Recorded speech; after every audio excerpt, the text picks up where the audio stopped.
Hey guys, welcome back to the channel. This is story about what if Naruto almost kills Kakashi during Bell Test Part 1. Before I start, please do support for more amazing content and comments for Part 2. Do consider to subscribe my channel and share my video to your friends and check out the description as well. Let's start the video. It's been 13 years. 13 years since the dreaded QB incident that struck the village. The force of nature itself, the colossal nine-tailed fox regarded as a demon, struck a major blow to the village's military might as they suffered many casualties from it, but none hit them harder than the death of their strongest shinobi, and Yondaime Hokage Namikaze Minato.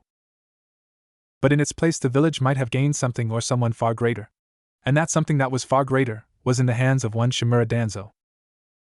The old warhawk stood on the opposite side of a glass window looking into an all-white room. In the center of the room there was a pit filled with metal spikes, and dangling above it was a motionless figure completely hidden in a full-body straitjacket if not for the strands of golden locks that poked through the head wrappings. Two nondescript root shinobi entered into the white chamber, situating themselves on top of the spikes, fingering their tantos at the ready. Naruto almost kills Kakashi during Bell Test. Danzo nodded to the loyal shinobi before approaching the mic. We will be starting test 123 of the container's advancement. The seconds ticked by as if the drones were waiting for something to happen. Seeing that there was no change, they pointed their swords at the dangling individual. They were ordered to kill their target to the best of their ability, so that's the order they would carry out. Both leaped from the spikes they stood upon at a speed only a ninja could have and held their swords to sever the figure where the midsection would be. They reached the figure almost instantly at that range. The moment their blades were within inches of the individual's body, it was like time slowed down as the figure's eyes snapped open through the bandages. Everything changed from what was expected by most at that moment. There was the sounds of various noises, screams, metal clashing, and finally crunching noise. All the while Danzo watched expressionless, though his eyes start to twitch, flinching when the window suddenly became coated in a spray of red from the bodily fluids of one of the unfortunate soldiers, or maybe even both of them. Another failure. Crash! One of the large metal spikes broke through the window and traveled to embed itself in the wall behind Danzo. Danzo Ajizan, that's not very nice. You started another test while I was sleeping. The boy was sitting up on the side of the metal spike with his body still restrained except for his legs. The shocking detail would be those blue eyes of his that had a glow about them that betrayed the boy's innocent demeanor. The other shocking detail would be that not a speck of blood could be seen upon the boy's body, yet inside the room was a massacre that only took less than a minute to be created. Uzumaki Danzo uttered unreadably while his other root agents just stood at attention, while a few kept their eye on the boy. Uzumaki Naruto was the boy's name. He was 13 years old and had been working with Danzo since he was 7. The boy should have been a mindless weapon of his, but he was just too willful and unpredictable, along with the fact they had a certain agreement in place. 6 years ago. Are you here to help me or hurt me like everyone else? Danzo stood in front of a small boy who was dressed in nothing but rags and was holding a bloodied metal rod of sorts. He was covered in a few cuts and bruises along his arms and cheek, however one would say he came off lucky. There were a few civilians around him and a couple shinobi, and none were still breathing, some not even in one piece anymore. The boy looked tired and looked to have a wild look in his big yet exhausted blue eyes. The boy, despite the situation, gave off so much life that it was both eerie and inspiring. I mean you no harm, boy. I simply wish to make you strong so that you need not fear what might happen in your lonely nights. The boy twitched and gained a look of hope for long enough for Danzo to catch. Long enough so that he could see it shift into a level of defensiveness as the boy's pupils turned into slits and his hair blew wildly. I'd been on my own long enough and betrayed enough to know when someone wants to use me. The ground under him started to shake and crack as small tremors were sent through them from the one hand he had flat to the ground. Danzo looked unperturbed despite being slightly unnerved by the boy and his overly aware response in general. I won't, like, as it is indeed my intention to turn you into a weapon. The old man said that I should forgive everyone even after what they've done to me. Everyone has it out for me, and I feel like it has something to do with this. The boy pulled his shirt up and showed a seal show up on his stomach, though it was fuzzy and flickered in and out like static, oddly enough.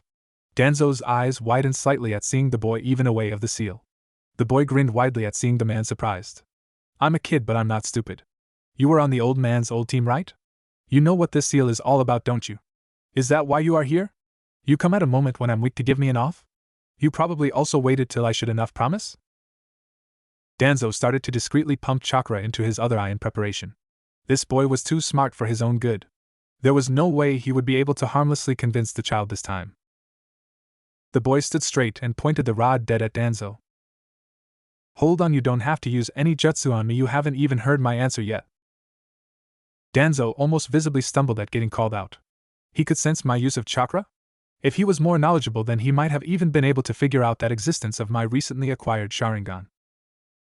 What is it, boy? He pouted at Danzo's tone.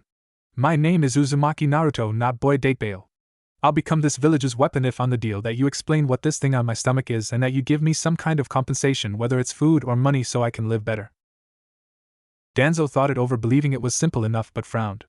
That's a simple trade-off, but I can just as easily destroy your mind and make you a loyal drone of mine by force. Naruto looked downtrodden hearing that before his expression showed furious backbone as he looked back up at Danzo and stood strong, sliding into a more offensive posture. Fine then, just try to control me. I promise it won't be easy for you. I'm all alone, so I have nothing left to lose. If I can't even decide my future, I might as well die now. He snarled as his fangs sharpened. Danzo couldn't believe his eyes when an almost invisible doom of energy formed around Naruto, and the traces of a chain made of chakra started to emerge out of his neck. This boy is like a caged animal, and he can even has the potential of the fabled chains of the Uzumaki apparently? Investing in this boy could definitely be a boon. Fair enough. Naruto blinked as he lost his threatening presence. Huh. I will give you a safe haven. But I will break you down and gauge your limits and break your body down, and if your mind breaks, you will be controlled by me. However, if you make it to graduation age, I will allow you to become a shinobi of the leaf. Of course, you will continue to attend the academy to keep Sarutobi unaware. Naruto looked at him with his big blue eyes holding traces of hope, suspicion, and loneliness. Someone was willing to work with him. Deal. Of the numerous tests, the boy passed all of them one way or another. The boy was a prodigy, and even had a semi-passive bloodline that he believed was unique to him alone, along with the Uzumaki chakra chains. A Kekai Jasho of a literally magnitude. The failure was on my part. The graduation exams are in a few days. Be sure that you attend them so that I know at least some of these efforts weren't for naught. Naruto smiled at him happily as he watched him go. He closed his eyes and let out a deep breath before cracking his neck to the side sharply, and through pure power the straitjacket was torn apart as he forced it off him with his arms and strength. This will be fun. I can be me now. The day had finally come, as it was that time of year again for the next wave of possible genin hopefuls. The classroom filled with civilian and academy students. It was a time of peace, and so there was no need for any of the students to graduate early. That could, so everyone who was in the class pretty much knew each other for at least a couple years, but in most cases much longer than that. However, because of there being no incentive to grow, this both made a clear line in the skill level between the civilian students and the clan students, but it also made the clan students not as strong as they could be because there was hardly any stress or incentive to grow. So everyone's skill progressed pretty much at steady rates that curved off in the end. Though particular students that would not apply to this would possibly be the last Uchiha Sasuke. He was one of the few that pushed himself to be better, and so grew faster than the others. However steeper this rate still became a steady one. With his drive so clouded with anger and revenge, along with the fact that he's on his own and can only teach himself so much, his potential was also stagnated. Revenge can be a powerful driving force to make one stronger, but he didn't even know who or where to direct it correctly. The rest of the actual shinobi children, it was harder to gauge their potential for the most part, as they either hadn't shown enough drive or were too socially closed off to measure. Some, however, were so socially open that it made them an eyesore. I'm sitting next to Sasuke-kun forehead. The blonde Yamanaka heir. She was a pretty one for sure and had a thing for fashion.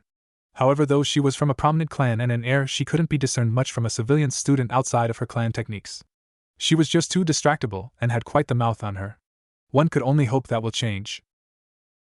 Move it, Inopig. Sasuke is much better off being next to me than you. Sakura Haruno, a civilian of unimportance but rendered important because of her loud-ass voice and pink hair. The other students either watched or groaned in annoyance as the two went at it again. The sound of a stack of books hitting the desk echoed through the cloud as Irika's eyebrow twitched in irritation.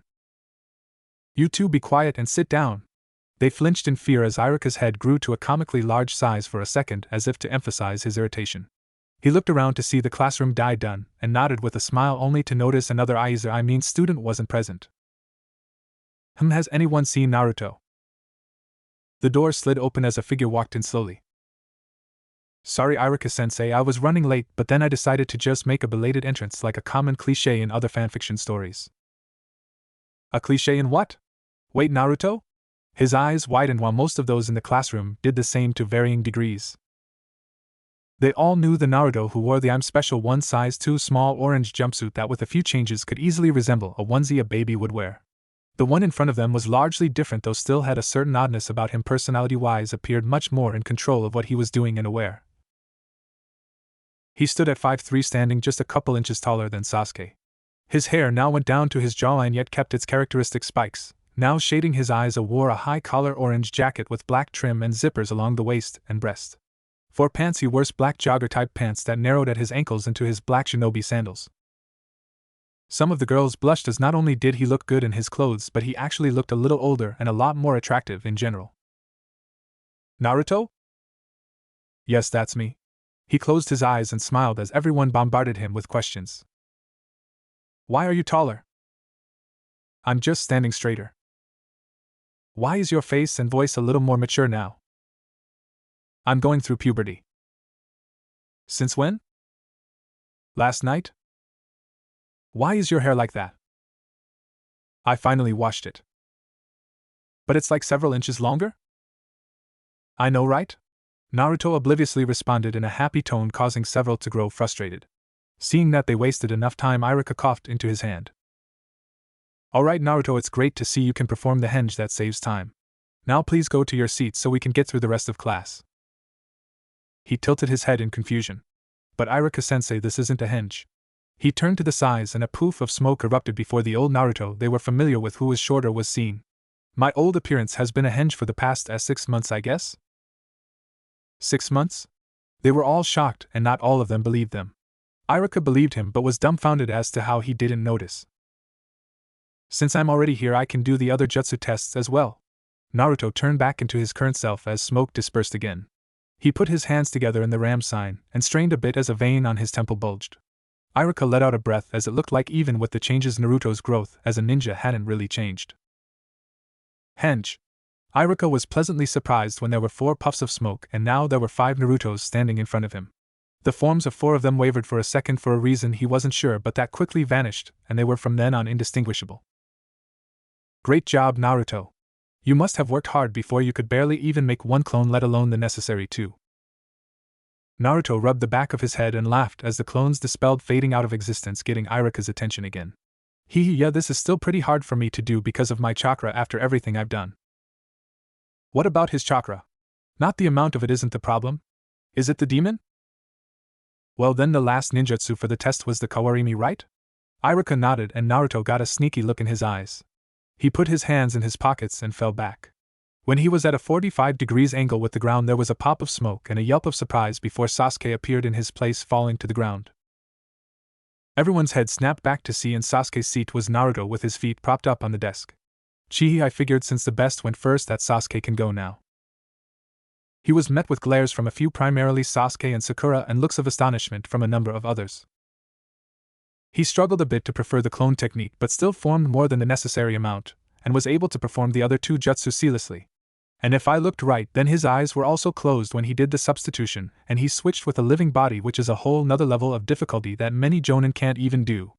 In the jutsu category alone, I think even with the 1 issue it's still worth above a perfect score.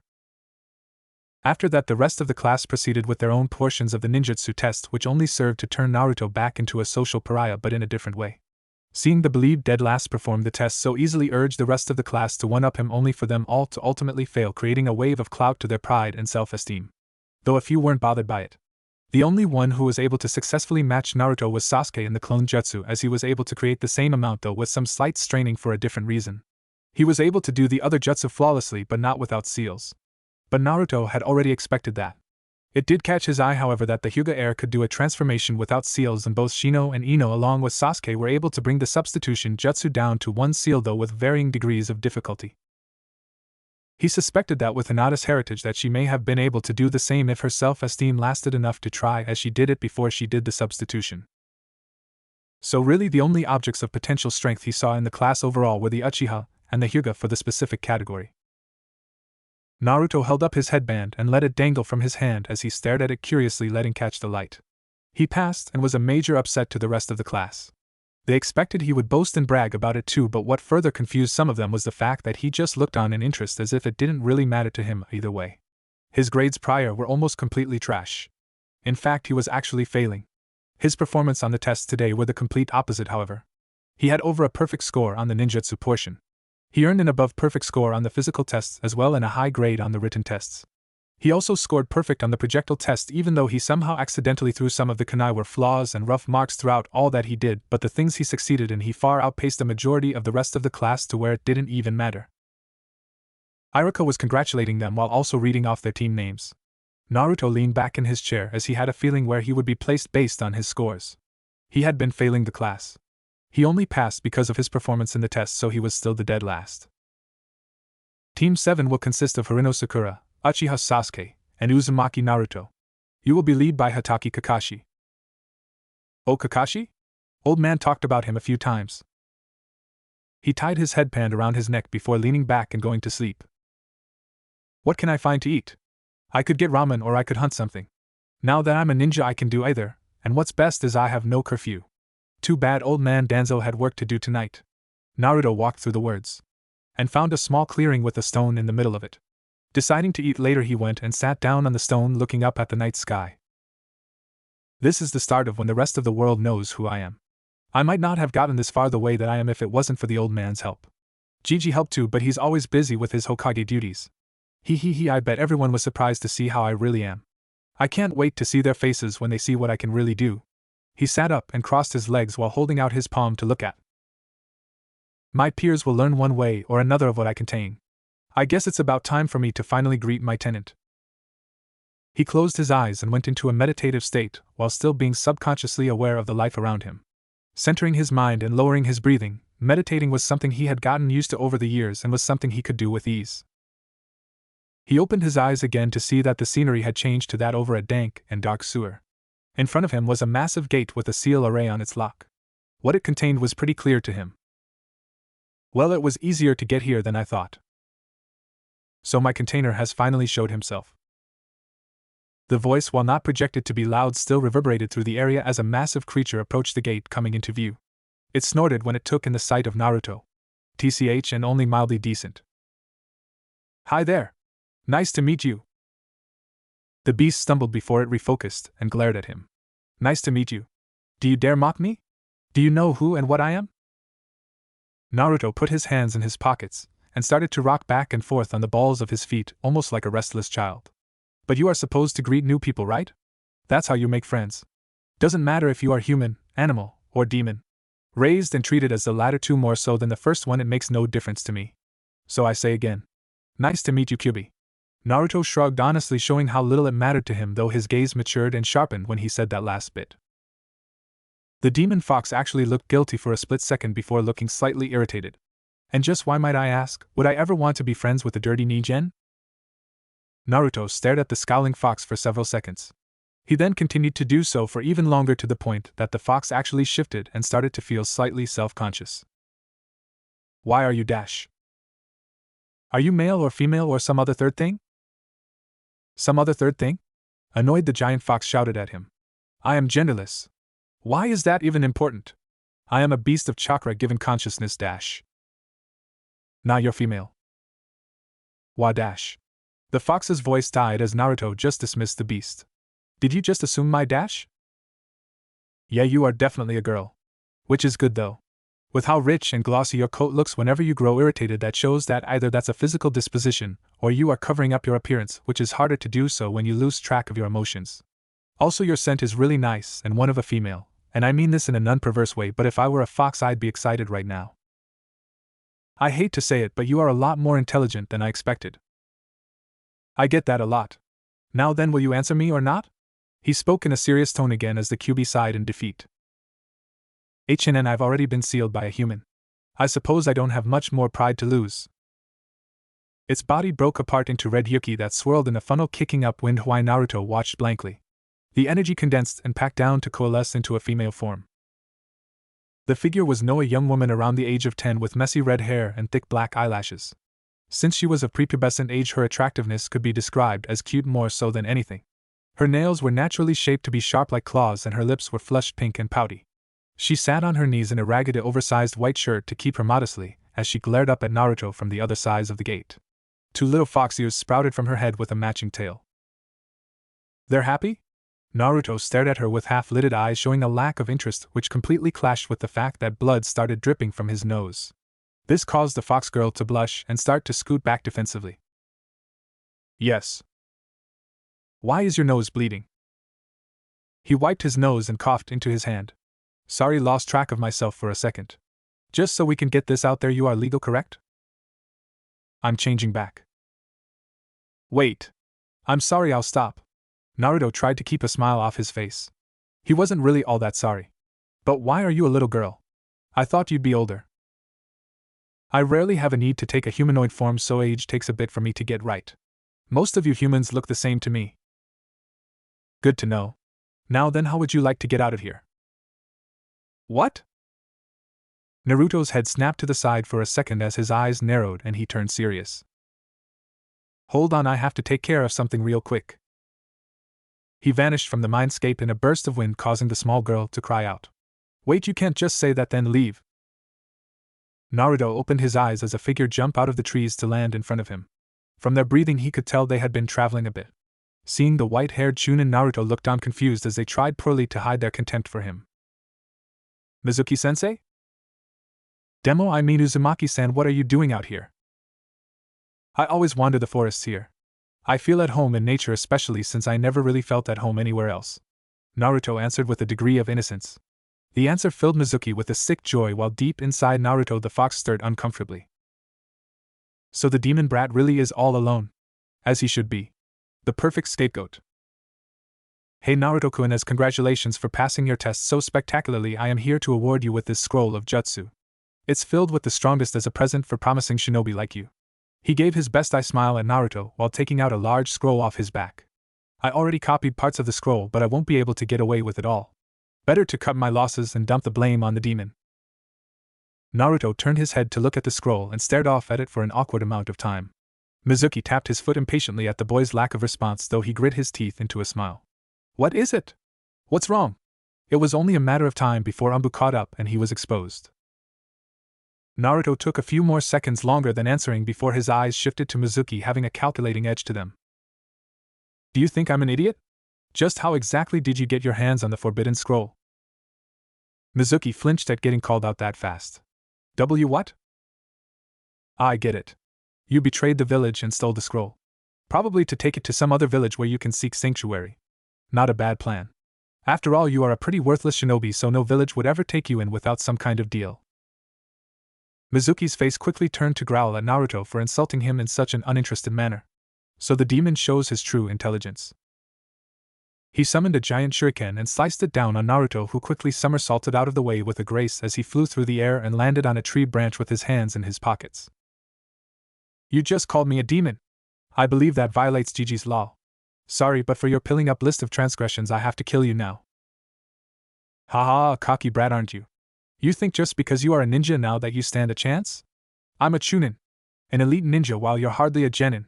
He threw the giant shuriken at Naruto only for him to catch it easily through the ring, with his foot. Nice throw, Mizuki growled and threw his second shuriken at Naruto in rage. Don't mock me, you demon trash. Naruto snapped his leg down, flinging the shuriken back at the other one as they deflected off each other. Why do you keep calling me demon?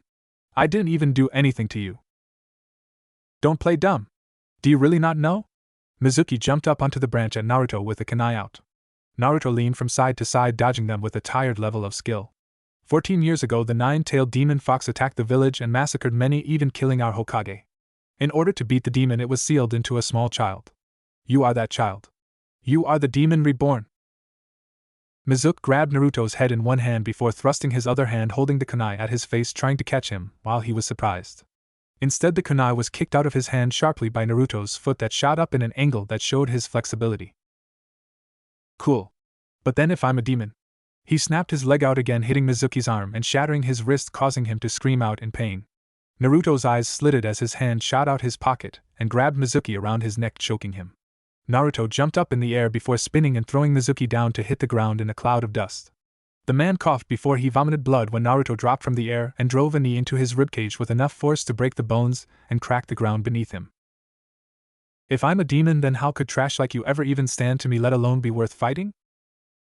Gargling in his own blood, Mizuki spat at Naruto. Why, you monster! Naruto's head tilted as his face shadowed, and all that could be seen was two glowing slitted pupils barring down on him. A monster? You might not be far off with that one. Naruto grabbed a hold of Mizuki's shirt and threw him smacking against the base of a tree. He tried to raise his guard, but fear overtook him as he heard a buzzing in his ear. Naruto slid across the ground at him at high speed, instantly on him in that short distance with his arm held out. Come back to life when you're worthy of killing. Naruto's hand zipped at Mizuki, and from a distance there was a small flash and an echo of a booming noise. So this is the Forbidden Scroll. Naruto held it in his hands now and looked it over. A few seconds later he tossed it carelessly behind him. I don't need it. As if they were waiting right there, the scroll was suddenly caught out of the air as a small squad of Anbu showed up. Naruto turned to them and waved happily. Good, you're here. You guys can take care of this then. Naruto walked past them as they felt the urge to shiver. The battle zone before them resembled the brutal murder of a man by some rampaging beast. The lower half of Mizuki's body was still resting against the tree trunk. The upper half of his body, along with the rest of the tree, was blown clean away to scatter the grounds behind it. Naruto-kun, you were this strong? Sarutobi's eyes were widened in shock as he stared at Naruto through the viewing orb. Oh, believe me when I say, Hiruzen, that the boy is a near invaluable asset. Sarutobi wheeled in his seat at Danzo's arrival as he glared at his old rival. Danzo, are you responsible for this? I knew I would regret not shutting down your operations. I swear if you have harmed the boy that I dash. I assure you that I have done nothing to the boy other than give him occasional protection and a place to grow, which is more than what you gave him. A confident weapon is way more useful than an unhealthy, socially broken one. Danzo snorted, and Hiruzen actually flinched in guilt. Naruto-kun may not be broken, but he didn't seem all that sound mentally either. He decided not to ask Danzo about that for now. I will let this slide only because this benefited Naruto-kun, but don't think I won't be keeping an eye on you so that you don't brainwash the young boy. It is not as if I have not already tried, but the boy seems immune to such things. Danzo nodded his head with an unreadable expression. Of course. The boy, after all, is this village's future, and nothing is more important than securing this village's future, which brings me on to another matter we must discuss. Where were we? Oh, right. We were talking about Dash. Naruto appeared back in his mindscape after he entered his apartment. His words fell short as he now saw Kyubi in her Yukai form, having added a few years to it, to where she now looked 16 and was now the definition of alluring, with a healthy female body with supple breasts, a full yet tight ass, and longer hair. Her lips were also flusher with a dark lining to her upper lip, reminding him of the mouth of her fox form. She also had small whisker marks upon her cheeks. She blushed a little and couldn't make eye contact while Naruto's mouth watered before he caught himself quickly and grinned. Are you trying to bribe me into because I have to say you're a natural? Naruto gave her a thumbs up while she growled at him, trying to pull her shirt down, which was now too small and so hugged her chest and had trouble covering her delicates. No, I'm just adjusting. And I rarely have a need for clothes, so I'm not used to making them. Ah, okay. Naruto nodded as he looked around at the now dry dungeon that she was in. As if responding to some silent command, the scene quickly changed to that of a forest filled with lush vegetation and gentle sunlight. Though she was still in her cage. Alright, I believe I asked you if you would like to get out of here? She glared at him in suspicion but nodded. Well then, how would you like to help me out a bit? In exchange, I could, let's say, extend the range of your leash? Why would I help you out? I could just let you die. Even work against you at a critical moment. Sure, it would affect me too, but I'd probably respawn eventually. She smirked at the idea. She wasn't sure if she really would survive his death, nor was she actually too happy about the idea of him dying, but she would exact some control from this deal where she could. I suppose you are right. But let's say you do decide to hinder me? Naruto's eyes shadowed, and with a silent step he entered the cage, which made the fox girl stumble back at how boldly he threw caution to the wind. I too can make this very difficult for you. His hair started to flare out wildly, and her hair bristled in the sense of danger as she heard a buzzing in her ears. She growled and quickly grew to her giant fox form. Her real one, which was more red than orange with darkened paws. Do you dare threaten me, mortal child? Suddenly a chain shot out the ground around her neck, tightly choking her and pulling her down to the ground with a crash. She yelped in surprise and saw Naruto standing right in front of her snout. I'm not just threatening, I'm giving you a promise. Naruto's eyes slitted and bore down on her dangerously as an ethereal metal chain formed around his own neck, and he grinned wildly. The chain on her own neck glowed brightly before her bijou form was shattered, and she was instantly brought back down to a teenage girl. Before she could regain her bearings, she cried out when Naruto roughly pulled on the chain that now acted as a leash on her by her neck and held her up to eye level.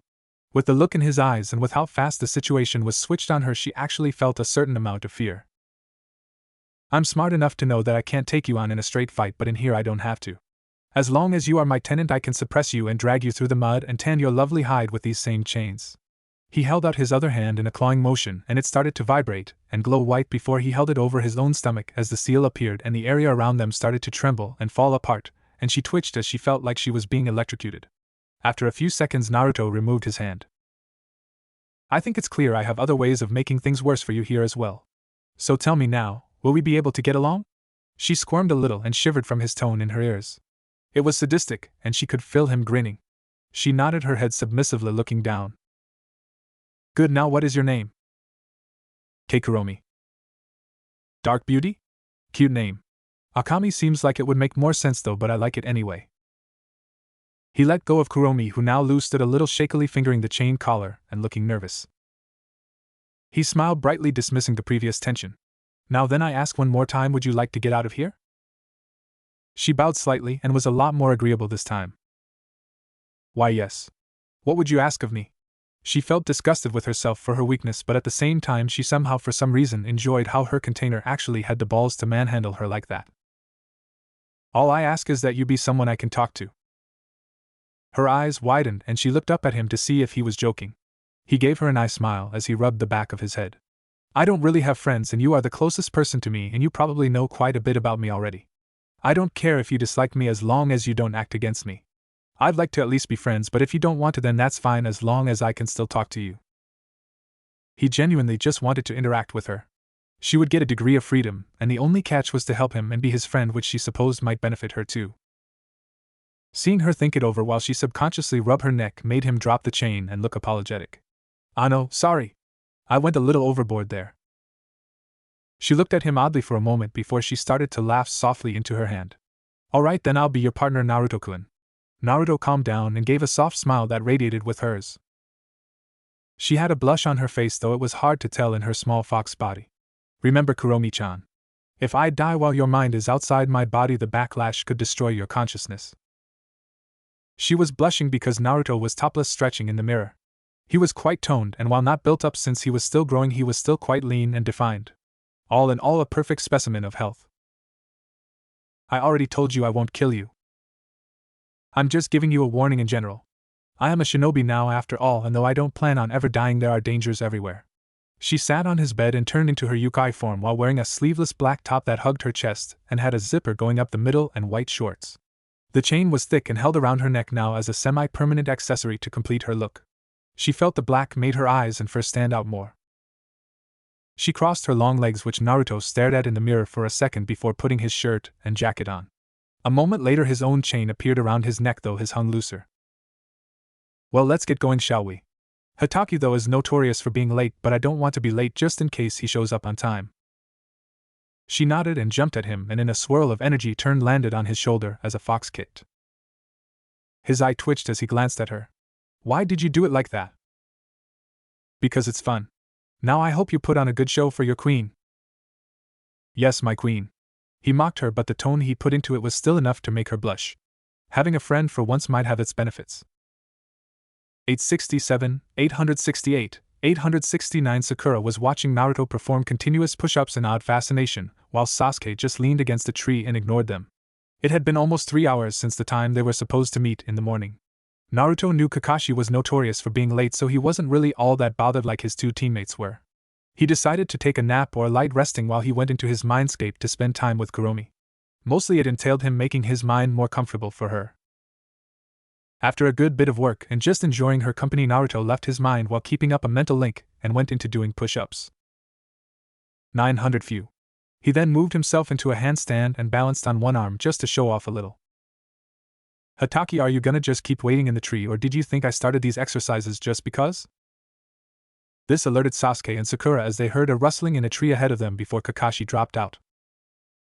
You're late. Naruto winced as he lost his balance and fell on his side, groaning. Too loud. Judging from memories, she is a very vocal human. Why don't you just rip out her tongue?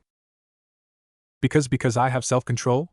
He could hear Kuromi snorting in his head, not believing that at all. Kakashi walked up to them, though he was surprised that the assumed dead last was able to detect him.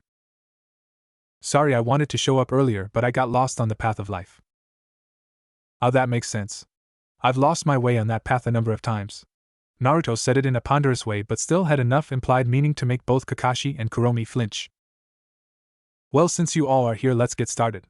Naruto walked towards a stump and placed down a clock and then took out a pair of bells. Alright, you all should find this one simple. All you guys need to do is get a hold of these bells. If you get a bell, you pass. But sensei, there are 3 of us and only 2 bells? Sakura asked the obvious question which really should not have been asked. Well, that just means whoever cannot work to get the bells fails and gets sent back to the academy. So obviously the test is to get us to work together. The one that doesn't participate in helping get the bell together gets sent back, but then there would just be the 2 of us. There are no permanent 2-man squads in the Leaf Village, which means the test is likely a ruse to see how compatible we are.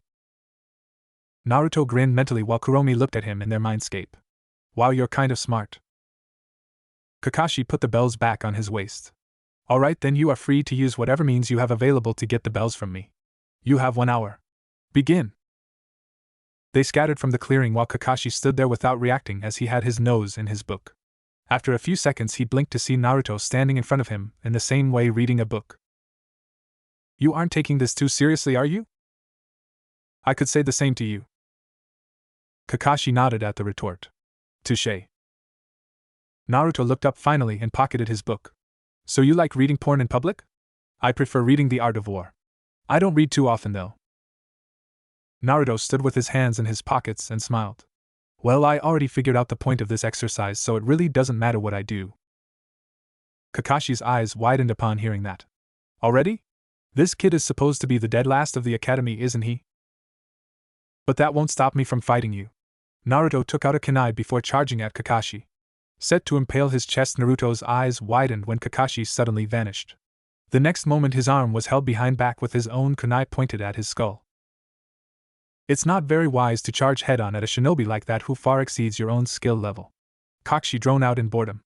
Naruto's shocked expression became a grin and Kakashi's eyes widened slightly when his hand started to shake as Naruto's arm flexed and started to push back against Kakashi's hold. Maybe the worst place to be is close to me? Naruto clamped his teeth and his body bristled as he released a small shockwave that broke Kakashi's restraining hold and pushed him back a meter. What? Naruto's shadow was on him quickly and did a diagonal slash with his kunai, which Kakashi diverted away from him with his own kunai but still felt the force of the strike. Naruto spun on the balls of his feet and did a swift roundhouse kick to Kakashi's midsection that barely missed him. Naruto followed up with another one and another one as each kick only missed him by a small margin as he continued to step back. Kakashi's hand shot forward and grabbed Naruto's foot before yanking him and slamming him back into the ground. Naruto's hands shot out as he caught himself into a handstand. Kakashi stabbed straight down at Naruto with a kunai in hand. A moment later everyone's eyes widened in shock as Kakashi's body started to fall back when the same kunai was now seen embedded in his forehead through his headband. From up in the trees, Sakura and Sasuke's eyes were wide as it went like a blur to them. What? I didn't even see him move. The Kakashi poofed to show a stabbed log instead. Naruto stood up on his feet with his face shadowed and they noted the air about him seemed different, as if the zone around him was filled with danger. Naruto's head turned discreetly as he searched for Kakashi. Left, right, behind, above. Where are you? A pair of hands shot out of the ground to grab his ankles only for Naruto to stomp down the moment the ground broke. He grinned as the ground under him was crushed as light flashed through the ground for a second. Base. A grin spread on his shadowed face as the hands under him went limp and blood sprayed from the ground. Of course you're down below. A second later the same Kakashi disappeared in a poof of smoke. A kunai suddenly was pressed against Naruto's neck as Kakashi stood behind him watching him intently now. Well, you have my attention now and apparently the ground is off limits when facing you, huh? What was that trick you used anyway? The air around Naruto suddenly lightened instantly as he gave a more light-mood grin. Actually being near me in general is off limits apparently. Kakashi flinched at that as he felt there was another meaning in those choice of words. He stumbled again when Naruto leaned to the side and stabbed himself on the kunai. He vanished in a puff of smoke that had the feel of a firecracker with its low pop as a jolt of vibrations went through the kunai and up his arm, forcing him to drop it on reflex as he held his hand from the tickling of his nerves. He can use shadow clones? What kind of shadow clone was that even? Sasuke had tried his own hand against Kakashi. He had been able to surprise him momentarily a few times, but ultimately he just knew Kakashi didn't take him as seriously as Naruto even though he fought him a little longer. He felt a blaze of fury well up inside him at that. How dare the dead last show him up? He's just a clanless orphan of a loser. He should be better than that outcast. He continued to brood as he watched the clearing where Kakashi was from the bushes. He heard an ear-bleeding feminine scream, but he ignored it. Sup? Sasuke tumbled away from the voice before rolling onto his feet with a kunai in hand. He saw Naruto crouching across from him waving. Hey Sasuke. Wanna team up? Sasuke stood up and scowled at him. Why would I team up with you, dope? I'm an Uchiha. I am all the help I need. Oh, you need help, alright. Naruto's face went from cheery to tired as he sighed and stood dusting himself off. Look, Sasuke. Hatake Kakashi is a jounin, an elite one at that, who achieved said rank by the time he was the age we are now, whereas we are newly minted genin. With his superior speed and strength, and you not able to use the Sharingan, there is no way you will be able to win alone. The mentioning of the Sharingan seemed to trigger Sasuke as he became fragrant. Oh, and you think you can do better? Know your place. Even without my Sharingan you are hardly even worthy enough to gaze upon my feet. I am an Uchiha, and you are some worthless commoner. Oh, I can do better, alright, I'm bored of this already. Naruto simply walked towards Sasuke, confusing him. Sasuke was about to speak out only for the back of a hand to crack upon the side of his jaw as Naruto bitch slapped him hard, making him knock up against the tree right behind him. Back in the clearing, Kakashi's eyes widened comically from his book as he was somewhat aware of what they were doing because of his sense. What the hell? Sasuke held his face in pain as he groaned out loud. Look at me. Sasuke, without thinking, did so, only to receive a first to the other side of his face as Naruto punched him hard to the ground. Naruto then kicked him up in the stomach as he coughed up saliva before he grabbed hold of his shirt and held him up to the tree with one hand. Listen here, princess, I grew up on the streets. Don't think I'll let you run your mouth like that again when I try to be reasonable with you. Else I'll make you cry. Got it, duck ass? Sasuke glared out of one eye at him in defiance. Naruto blinked at him, bored, before suddenly cocking his fist back, causing Sasuke to flinch. Naruto snorted as a smirk found its way on his face and he dropped Sasuke to the ground. That's what I thought. Several minutes passed before Kakashi saw any more action. Without warning, Naruto jumped out of the trees at him with an axe kick. The kid is back for another round. Kakashi pocketed his book and held his arms up to block. When the leg made contact, he gasped when the force of it made his legs shake as the ground under him cracked. Kakashi grabbed hold of the leg and threw him away. Suddenly a barrage of shuriken went through Naruto as he blew up in smoke and went straight for Kakashi. With hardened reflexes, Kakashi whipped out a kunai and deflected them all in rapid succession. He flinched a bit as upon making contact with each weapon a tremor from some kind of charge was sent up his arm. What kind of chakra is this? He turned around again to block Naruto, who had a kunai in his hand. Naruto pressed forward before Kakashi pushed him back and they started to parry each other's kunai in rapid succession, causing sparks to fly. Naruto had a wild grin on his face as he grew progressively faster.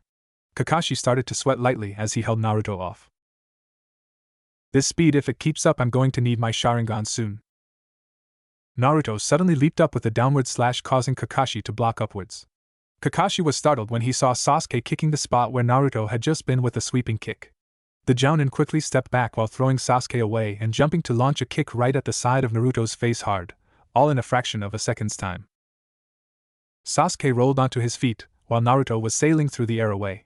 Naruto twisted mid-air and touched the ground with his hands, performing a series of back handsprings.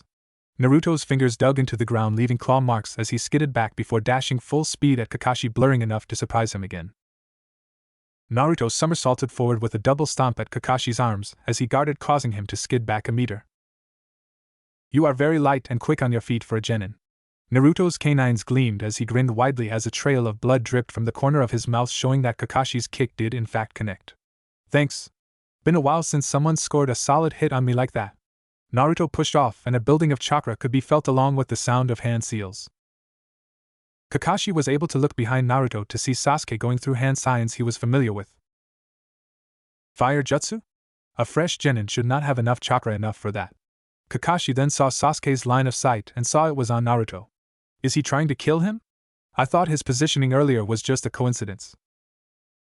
His peripheral vision detected movement as his eyes shifted back to Naruto, only to be surprised once again upon seeing him mimicking Sasuke's hand seals a split second after him. Is he copying Sasuke's jutsu? But that's a Sharingan ability. He looked into Naruto's eyes, which gleamed with mischievous, and while his pupils were a bit narrowed, his eyes were otherwise unchanged. No, it's not the Sharingan, nor is he even facing Sasuke. Is he using the same seals simply by chance? Fire style, fireball jutsu. A giant ball of fire spewed from Sasuke's mouth towards them, head straight for Naruto's back. Right when it was about to hit Naruto, he jumped over Kakashi in a flip as he finished his hand signs.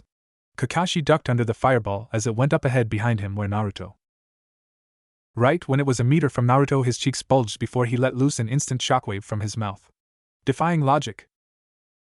The size of it was equal to the size of Sasuke's fireball, and the pressurized ball of vibrations had the effect of being augmented by Sasuke's fireball as it shot straight through it, turning Ito a bright ball of heated sonic force. Because of how close Kakashi was with him, only being a few meters away from Naruto, and his attack being much faster than Sasuke's anyway, he was hit full force with it near instantly. The ground where Kakashi was exploded in a small crater as his position went up in smoke. Naruto landed on his feet and put his hands in his pockets. Be crushed at the speed of sound. You two are starting to become a handful. A kunai was suddenly up against Naruto's neck as he felt a wave of deja vu. Kakashi wasn't taking this lightly anymore, as he had a serious narrowing in his eyes. Naruto let out a breath to the sky, not acting threatened at all. Where are your bells, sensei? Kakashi's eyes widened as he had actually forgotten about them momentarily, cursing himself for getting distracted. He looked down at his waist to see them gone. Hearing the jingle of said bells, Kakashi looked back at Naruto to see him glancing back at him with a grin, and the pair of bells in hand. Keihi. The hour was now up and the entirety of Team 7 now stood in front of wooden posts. Sasuke was scowling a bit with a few scuffs and bruises on his face, and Naruto was rocking on his feet seemingly oblivious. Kakashi also received a few scraps and had to discard his flak jacket after Naruto's last attack had made it unbearably hot and shattered. Sakura looked depressed as she hadn't done a very good job at all. Naruto, on the other hand, looked like nothing was wrong in the world. Kakashi, after a few more moments, spoke up. Well, I'm impressed. Sasuke, your skills are already high genin level at least, and Naruto, your skills far exceed what was recorded in the academy up until that last even got the bells. So what are you going to do with them now? Naruto shrugged and tossed a bell to both Sasuke and Sakura, surprising her. Well, Sasuke was great when it came to listening to my plan.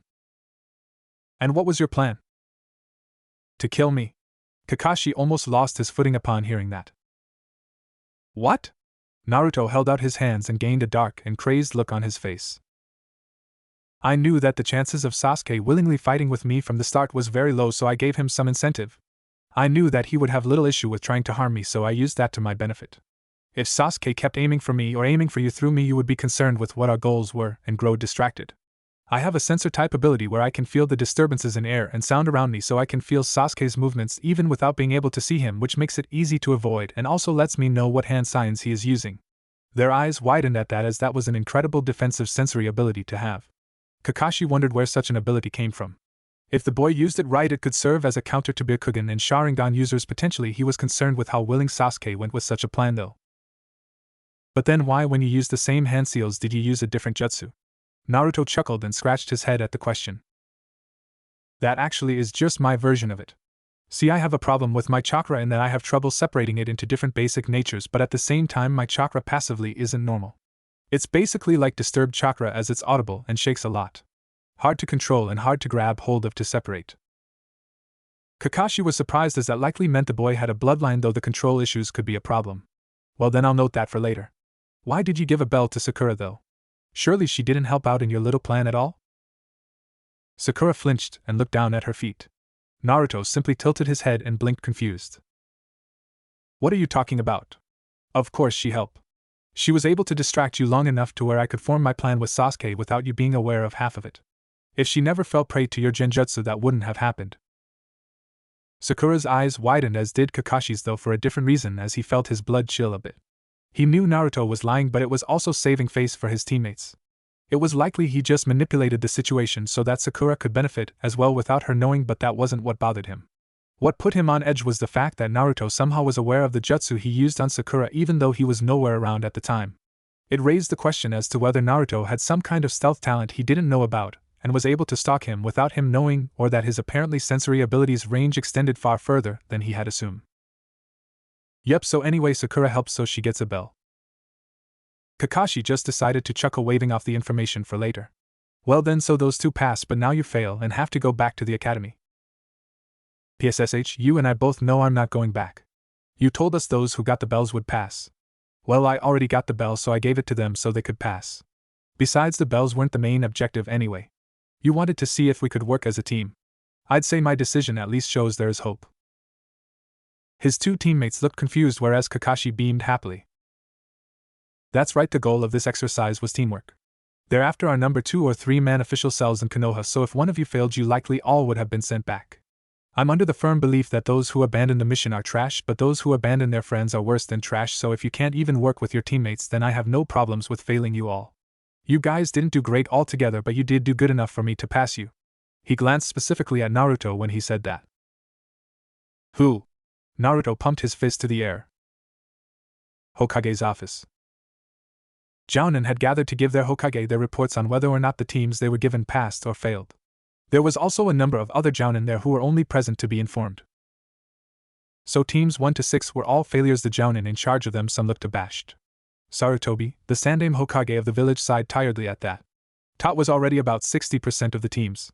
He knew that there was about a 66% fail rate, but more passed in older generations, and the curriculum was harder back then. An eye-catching Jounin with long wavy black hair and a tight dress that looked like it was formed out of bandages somehow stepped up. Jounin Yuhi Kurenai, reporting that teammate has all are a bit rough around the edges and all have strong character flaws, but together they could potentially mend well. I hope to make them into a prime tracking team. And how experienced was Kurenai even at tracking? It always bothered me how a genjutsu specialist could train a tracking team. A man a few years older with a scruffy beard and a lit cigarette stepped up to the side of her. Jounin Sarutobi Asuma. Team 10 passed. Ino is a bit bossy, but otherwise I didn't have any big problems out of my team. Sarutobi nodded at his son with a smile. So it sounds like we might have 2 promising teams, at least hopefully. Team 9 is still in circulation. Hopefully Kakashi can be here soon with his own report. TCH, probably another failure. I kind of feel bad for whatever team he was given. Asuma took a drag of his cigarette, getting a glare from Kurenai. Many Jounin in the room sighed in agreement. Kakashi was notorious for being too hard on genin hopefuls. Danzo, who was standing to the side of Sarutobi, which put many of them on edge, but seeing their Hokage not bothered by it, didn't say anything, kept silent. The door just then opened to see Kakashi walk in without his flak jacket and his clothes frayed. The hell happened to you? Asuma blinked when Kakashi came to stand up to the side of him. Kakashi simply turned his head at him tiredly before giving an eye smile and directing his attention back to their Hokage, who looked at him in interest. Hataki Kakashi reporting in. Team 7 has some real issues. Sakura is weak, and despite her high grades in the academy on tests, it shows that being book smart does not translate to talent as a shinobi or kunoichi, and she's a fangirl. That last word bothered Kurenai. Then there is the Uchiha, Sasuke. Gave you a challenge, Hataki? A no-named Jounin shouted out, which led to some laughter of agreement. Kakashi ignored them and continued with his report. Sasuke has possibly both a superiority and inferiority complex. He is skilled, possibly high genin level already, if not low chunin, but he's no Itachi. His potential is there, but the level he's at with such a disposition shows how much he has been coddled. He seems to be skilled in fire jutsu already, though. When I fought with him, he was also able to touch the bells on his own because of his talent in taijutsu. This caused murmurs along with comments of, well, that's to be expected, as praise towards the Uchiha throughout the room.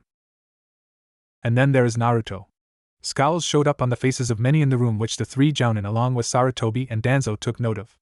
The few in the room who did not react negatively who stood out were Mitarashi Enko, Yugao the Umbu captain who was only there to be briefed, Genma, Ibisu, and a few others. If the clan heads were present, they probably would stand out as well. Naruto is definitely not what I expected, though he may still be an adept troublemaker. He's hard to read, as the way he speaks goes from being lighthearted and oblivious to serious and malicious. That unpredictability I wouldn't say is a bad thing, though, as he still seems to be level-headed regardless. But I'm not sure how well he gets along with his teammates. He will back them up, I feel, though. They all looked at him intently for a few moments.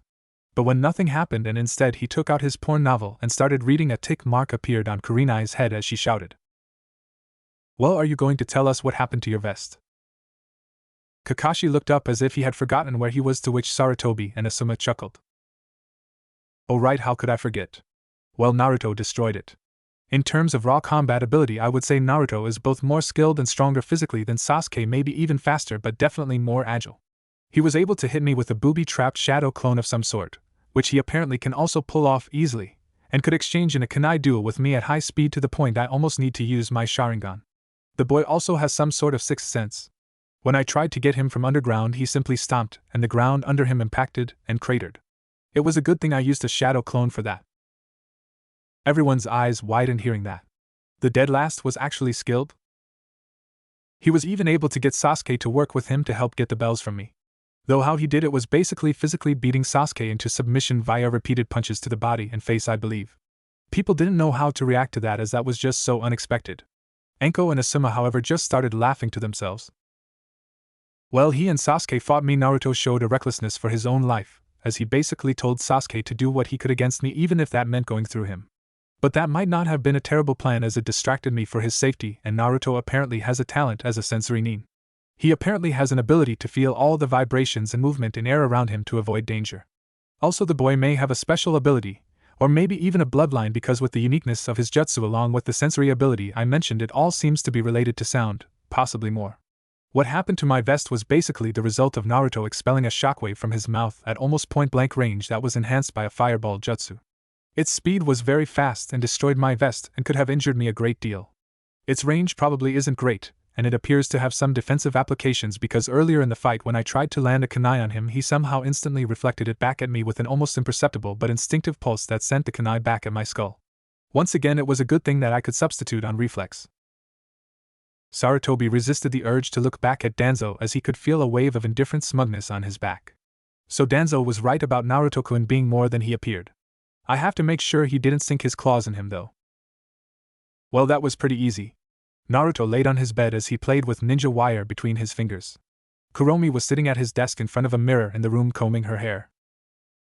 I guess you performed well. Compared to the other two children, you definitely seemed to stand apart from him. He held the wires loose in one hand and ran his hand over them with his other hand, and through some unseen force they began to grow erect and rigid like needles. Yeah, well, Sasuke was thought to be the best in the class, and they all thought I was the worst. Even if I might not be stronger than Kakashi when he uses his Sharingan, I still did good enough. But all I need is an opponent to get too close to me, and I might be able to win one way or another, regardless how strong they are, except maybe a Kages and elites. Well, not much of the test really mattered to me. I liked when you beat up the Uchiha, though. He could feel her grinning as her tail wagged behind her. Yeah, I bet you did. He threw the wires in his hand straight up to watch them embed themselves in the ceiling before going lax a few seconds later. He turned his side to look over at Kuromi and blinked. What are you doing? Her fur bristled before she looked back at him in frustration, with several combs and stuck in her hair. I'm trying. Do you want some help? She didn't verbally answer, but her silence was enough for him. He had her sit at the foot of the bed as he held a comb in one hand and ran his fingers through her hair with the other. There was a large amount of static, and his hand vibrated lightly as it went through her hair with a dull hum. Your hair really is beautiful and glossy.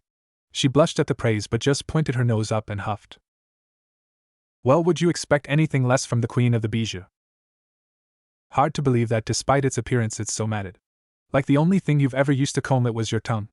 That sent her crashing down as her ears drooped, and she glared at him with teary eyes and a blush from embarrassment. I don't think those are things you should say to a woman. I've always been in my bijou form, so I don't have much experience grooming myself in this form, okay? She stopped yelling when Naruto smiled while putting a hand on her head and started stroking her. There, it's okay. Her tail wagged from the feeling as she tried to keep her glare, as her body felt weak. Stop it. Let me spoil you at least this much. She sighed in defeat, as it wasn't that she didn't like it. It was more an issue of pride than anything. If no one could see them, though, she supposed she would allow it. She would ask him later how he was detangling her fur and hair so easily, though. Even a master must groom his pets. That earned him a slap, though he had been expecting it. The goddess before him that was the strongest bijou would only take so many blows to her pride after all. Keihi. Naruto chuckled lightly to himself as they stood in the office of the Hokage. His chuckling earned him glares from Sasuke and Sakura pointed at his back. Sasuke was covered in scratches and Sakura in dirty as they tried to catch the wicked cat Tora. Naruto didn't have a mark on him. All he had to do was reach out and grab, and the cat didn't even hiss at him. Naruto did feel a tinge of regret at getting the cat, though, as it now was being squeezed to death by its owner. Ah, Tora-chan. Mommy's here, it's okay now, I'll never let you out of my sight again. You said that last time, was the deadpan thought of those in the room. The daimo's wife was one who should not be entrusted with any animal, but it wasn't like it was Naruto's problem. Kakashi, of course, didn't help in the task of catching the cat since it was a D rank mission. After the fat woman left, the others let out a sigh of relief, as did Irika, who was standing to the side of the Hokage to greet the genin who finished their missions. Sarutobi gave a grandfatherly smile at the group as he congratulated them. Well, good job once again everyone on completing another D rank mission. Gigi, I think it's time we got a C ranked mission. Irika yelled at Naruto for that. Naruto! He is our Hokage, show him some respect. Naruto just dug in his ear and acted like Irika wasn't even there, which caused a vein to pop on his forehead. The old Hokage chuckled and waved it off. It is perfectly alright. Well, Kakashi-kun, what do you think? Are your genin ready for a C rank mission? Kakashi looked over at his students to get a read off of them. Sasuke perked up ever so slightly, showing he was eager for the prospect of finally having a real mission.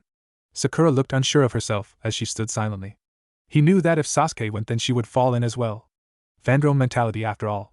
Hopefully a real mission might make her take things a little more seriously. A sweat drop grew on his head as he chose not to look at Naruto, as he could feel a gaze from Naruto that, while probably appearing innocent, was filled with discreet killing intent that only he could feel. Like if he refused a higher ranked mission, that Naruto might hurt him. He had no major reason to not take a high mission with his team anyway. I think my little genin are more than ready for AC rank. Hell, well, if Naruto-kun thinks he can handle AC rank, then let's get him one. Bring in our guest. The Hokage directed his gaze up to an umbu by the door, who nodded his head. The door opened, and in walked an old man. Not as old as the Hokage, though. Probably in his 50s. He was chugging a bottle as he walked up to them. A tremor went through Naruto before he covered his nose. Ah, the smell. Is that normal for Ningen, or does that simply happen with age? Neither, he's a drunk who needs a bath. The man belched before finally addressing the group. So I got a bunch of kids?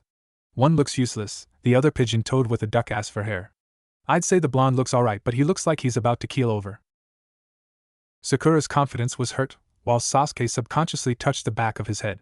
Naruto just stood straight and ignored the smell via not breathing. Kakashi, I smiled and waved him off. I assure you we are more than capable to protect you. The man looked unconvinced but shrugged. Well, you better be, since I'm playing you. My name is Tazuna. I am building a bridge for my country that is of high importance, and expect you to get me back home safely. They left not long after that, and in a few hours they covered a decent amount of ground. They had to go slower than normally, however, since Tazuna was an old civilian. Naruto was walking with a small fox in his arms as he stroked her back. Sasuke and Sakura looked at him in confusion, while Kakashi actually was slightly on edge. Naruto supposed that was to be expected when you see the boy who is connected to a giant demon fox appearing to be close to a small fox of the same shade. Kuromi was enjoying the spoiling, as Naruto would call it, as she peeked an eye open to look at the others while Naruto continued obliviously. Are you sure it's okay for me to be out like this? Naruto held a small smile to himself at her unsure question. Never thought the great Bijou Queen, who has hardly had fresh air in decades, would feel awkward from just a few gazes. She huffed at him. It's not that. Won't my being out here cause you trouble? Don't worry about it, Kuromi-chan. You just enjoy my soothing caresses. You should feel honored just to touch my coat, mortal. Don't get too cocky. Naruto chuckled at her prideful act. Kakashi watched them and was able to tell they were having some kind of interaction. Naruto, what is that fox? She's my partner and closest one to me. Think of her as similar to a Niken, but much better. Kakashi felt like Naruto wasn't lying, but at the same time was hinting something. He didn't see an immediate problem though, so he wouldn't interfere. I think you are saying too much. She buried her head in the crook of Naruto's arm, suddenly feeling bashful. He could have teased her, but he let it go for now. They had been traveling for a few days now and had just entered into wave territory. Their path for the most part was clear, which was good since they were walking. However, because they were forced to walk, that could possibly make them more prone to traps. His eyes caught a puddle that was in the middle of the path. It was odd how it was so perfectly placed in the middle, yet given how frequented this path was, it would be odd for it to be located as such. His eyes narrowed as he spoke softly to Kuromi. Can you hear that, Kuromi-chan? The sound of bodies breathing in the water. Echoing in a way that shows it's not real water. Yeah, I can sense them. I also feel their dark intent. What do you want to do? Naruto thought for a moment before shrugging and relaxing his eyes. Well, nothing right now, I guess. Who knows, they might be friendly. Kuromi's small fox head looked up to deadpan at him. Do you not know what dark intent is? Naruto ignored her, and she sighed before running up him and going on top of his head as he put his hands in his pockets. Kakashi might have heard them, but he kept reading his book all the while walking forward. After they passed by the puddle, two figures appeared out of it wearing face masks and metal gauntlets. Get him! They made a dash straight for Kakashi and in seconds already had him tied up by a bladed chain. Kakashi's eyes widened in surprise at being captured. The rest barely had time to look back before the two ninja pulled on the chain and tore Kakashi's body to shreds. Tazuna gasped while Sakura screamed in horror. One down. Get the rest, and then the bridge builder. Sakura backed in front of Tazuna with the kunai in guard while Sasuke jumped back to gain some distance. They blurred out of sight with the chain in the air. The next moment they appeared behind Naruto, wrapping the chain around him, now causing a widening of his own eyes. That died down a split second later as Naruto looked back at them and smiled. Wow, you guys are almost as fast as Sasuke. Not bad. They glared at him before pulling on the chain only to see it not tear Naruto apart. What? They grunted as a charge went up the chain, numbing the arms of theirs that held it. Naruto spoke out annoyed into the air. Sasuke, how long are you going to wait after they have attacked me? Sasuke somersaulted through the air over Naruto before using his momentum to drive a stomping heel into both of their faces. Gah! They fell back and disconnected their chains. Annoying brat. They ran at him with both their claws pointed at him. A figure blurred by and both Nin had their windpipes running into Kakashi's arms before going limp. Sakura brightened up when she saw their sensei. Kakashi-sensei, you're alive. Sasuke scoffed at their teacher's dramatic return, while Naruto just smiled to himself and sent a vibration through the chain, causing it to fall down to the ground around him harmlessly. Kakashi looked at the two and sighed. I still don't get why you two are so content with a fighting strategy that puts one of yours life in repeated danger. Naruto put his hands behind his head and walked towards them. Hey, it works, doesn't it? He walked to the side of Sasuke and his fingers cracked automatically as he looked at him with a slight edge to his eyes. Though it would be great if the Uchiha was a little more preemptive. Sasuke sucked his teeth and looked away with a scowl. I had to read the situation first. You shouldn't have gotten caught so easily if they were slower than me. Naruto's eyes bore into the back of Sasuke's skull for a second before he relaxed and let out a breath of resignation. I guess you have a point there. Kakashi shook his head before addressing all of them. Well, anyway, good job everyone. Sakura, despite your fear, knew to guard our guest. Sasuke and Naruto, regardless of how you did it, still were able to handle two Chunin-level Nin. Naruto, how did you stop the chain from injuring you anyway? Well, it's kind of instinctive half the time, but in the face of incoming attacks my chakra pressurizes the air around the general area I'm going to be struck, and then charged vibrations are bounced through that compacted atmosphere, both stopping and repelling. It's very conductive, which means if I increase the charge it can be used offensively. It works way easier on metal weapons rather than other physical attacks though. Kakashi nodded his head at the information. That would explain a few things he's done. Sakura was surprised while Sasuke balled his fists. Not only is he a censor, but he has such a defense too? Just hurry up and get your Sharingan, that'll make things fun. Naruto smiled, catching Sasuke's thoughts, which widened when Sasuke kept ignoring him. Kuromi finally moved off his head to bite his ear, causing him to yelp. Kuromi, what's wrong? That was boring and I hate Uchiha, so that was your punishment for encouraging him. But he's my teammate? And? Kakashi was just confused as he watched them, as he only understood what Naruto was saying and not the fox. He turned towards Tazuna, who looked nervous and spoke in a serious tone. Tazuna, those two were Chunin from the Mist Village, the Demon Brothers. Kuromi scoffed at such a name, causing Naruto to snicker at her. They knew you were the bridge builder and aimed to target you. We believed that this was a simple escort mission and maybe we would have to protect you from a few bandits.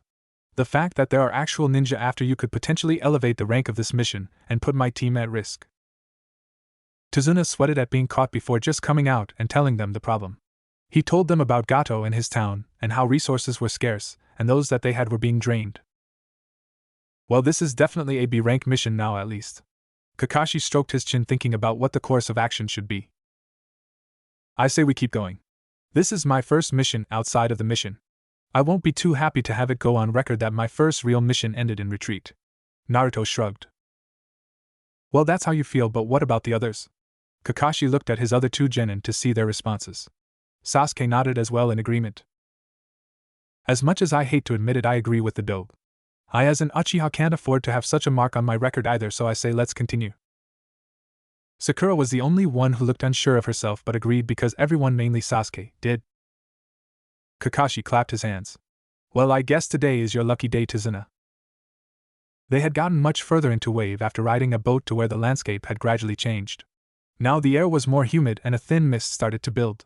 Naruto started to become slightly jittery, which made Kuromi look at him in concern and gained Kakashi's attention. Naruto, what's wrong? Ha, just not used to this. His eyes darted around as the mist slowly thickened. I've gotten used to my sixth sense, and the environment I use it in. You know how I sense through air and vibrations? Well, sound is basically vibrations moving through the air to be perceived by the ear. Sound moves 4 to 6 times fast through liquid. The air here is a much higher water content than back in the land of fire. My sense expands out similar to a sphere from my body. It's still going out normally, but where it hits the moisture in those areas, my sense speeds up and expands. It causes it to fizzle about like static and is kind of dizzying. And what makes it worse is the mist is getting thicker, which will make it harder to wait. This mist feels thicker than normal water particles. This is someone's chakra. Kakashi's eyes widened near the end of that, and as Naruto finished, a whirling noise came at them. Everyone get down! They all dove down with Kakashi tackling Tizuna. Naruto ducked down in a crouch as a giant sword flew across above him where his head had been. It went on to embed itself in a tree in front of them as a tall man appeared standing on its hilt. Kakashi stood up, as did the others, as he locked eyes with the shinobi. So now we have to deal with rogue Miss Nin Momoichi Zabuza. Naruto stood up with his arms drooping as he sweated lightly with a grin on his face. So he's a rogue Nin, huh? That means if he's killed by us there will be minimal to no political fallout with the village he is native to. Well, yes, but dash. Ho ho ho. So even the great copycat Kakashi knows of me. That kid of yours has some spunk, I give him that, but he looks like he's about to pass out. Kakashi glanced back at Naruto to see him sweating with a slight quiver. Shit, what's going on? Everyone just stay back and protect the bridge builder. I'll handle this, but I'll have to use my Sharingan. He lifted up his headband, showing the red eye. Sakura's eyes widened in surprise while Sasuke was shocked. Why does he have that eye? Oh, I get the Sharingan right off the back? I guess this means you won't just give up the bridge builder and be done with it. Sorry, but no can do. Kakashi took out a kunai and tightened it in his grip. Though his lower face was covered in bandages, they could feel Zabuza smirk. Well, looks like I can get some more enjoyment out of this then before I kill you all. Zabuza pulled the sword out of the tree before vanishing from sight. Hidden mist jutsu.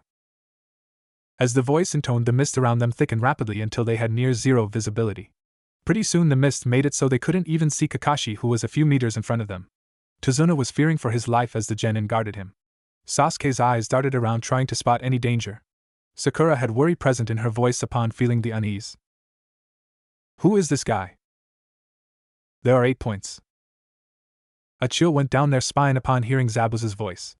Naruto shook slightly as a cold sweat covered him. He's an A-rank jonin.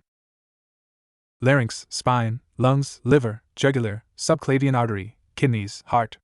All ways to kill you. He specializes in both assassination and the execution of multiple targets and is a master of the silent killing technique. Shit, the thickening mist is oversensitizing my sensory abilities.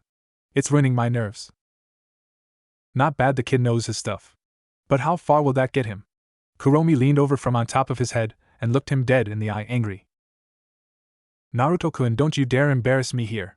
You are my container, prove that my interest is well placed and don't cower. Naruto heard what she said and was about to say something when a wave of intense killing intent washed over them. Naruto's body went rigid as the other two genin paled. The lack of sound made it worse when Zabuza suddenly appeared in the middle of them, and all they heard was his voice. Getting distracted in the middle of a battle will cost you your life.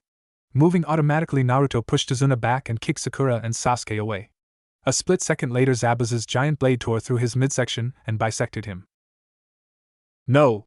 Kakashi cried out, not getting there fast enough, not having anticipated Naruto moving like that. Before the body could fall, it destabilized and in a burst let loose a pulse of vibrations and an electric charge that hit Zabuza's blade and went up through his arm. What? Zabuza's arms were stunned to the muscle as his blade shook in his hands with the sword out mid-swing. Before Kuromi in her small fox form could fall to the ground, a hand reached out and grabbed her around the scruff of her neck before she was pulled back and turned face to face with Naruto again. A Naruto who was now equating on top of Zabuza's sword. His eyes were half-lidded and slitted as he smirked. Ah, that's better. I've had my life be put at risk most of my life. No way killing intent like yours could get to me like that. Compared to the bloodlust of an actual demon, you're just a frail imitation. Everyone was not expecting Naruto to avoid death in such a cool way like that. It was simple but worked. The mist had disoriented Naruto's area sensory ability. Having relied on it for years, having it altered was uncomfortable. However, he adapted fast, and the blast of killing intent let his body recognize the danger he was in and jump-started Naruto's instincts. Instincts that Danzo helped hone. They looked closely and could see sparks starting to fly up in the air around Naruto. So his bloodline is both wind and lightning chakra at least, and possibly earth with how the tremors go off. Kakashi didn't have time to think about it right now though, as he dashed at Zabuza with his kunai and stabbed him through the chest while Naruto backflipped away. Zabuza's body dissolved into water only for another Zabuza to show up behind Kakashi and decapitate him. That Kakashi then turned into water. Pretty soon both Kakashi and Zabuza had their weapons locked against each other. They were in the mist, and so they could be heard now but not too well. Naruto had his eyes closed as he now consciously reached out his sense and felt where they were. He opened his eyes and then glanced at Kuromi, who looked confused and was still being held by her scruff like a small animal. "Your container, huh?" Naruto grinned slyly and Kuromi blushed and looked away. The fact she was in her fox form didn't help because Naruto could mentally see the image of her human form overlap it. "That was just to make you feel important. My pride is on the line after all. When you look bad, I look bad." Naruto nodded in agreement. "Yeah, I guess. Still though, you got a bit possessive there and overreacted and even said you were interested in me? Well, you are an interesting human being? I don't think that's what you meant. At all." Kuromi disappeared in a puff of smoke to hide inside of him, which just caused him to chuckle. Cute. He looked back at Kakashi to see them going at it. "I can't believe Kuromi-chan actually thought I was cowering. Guess I'll have to show her." He walked up to his teammates and to Zuna, who looked at him before focusing back at where Kakashi was fighting.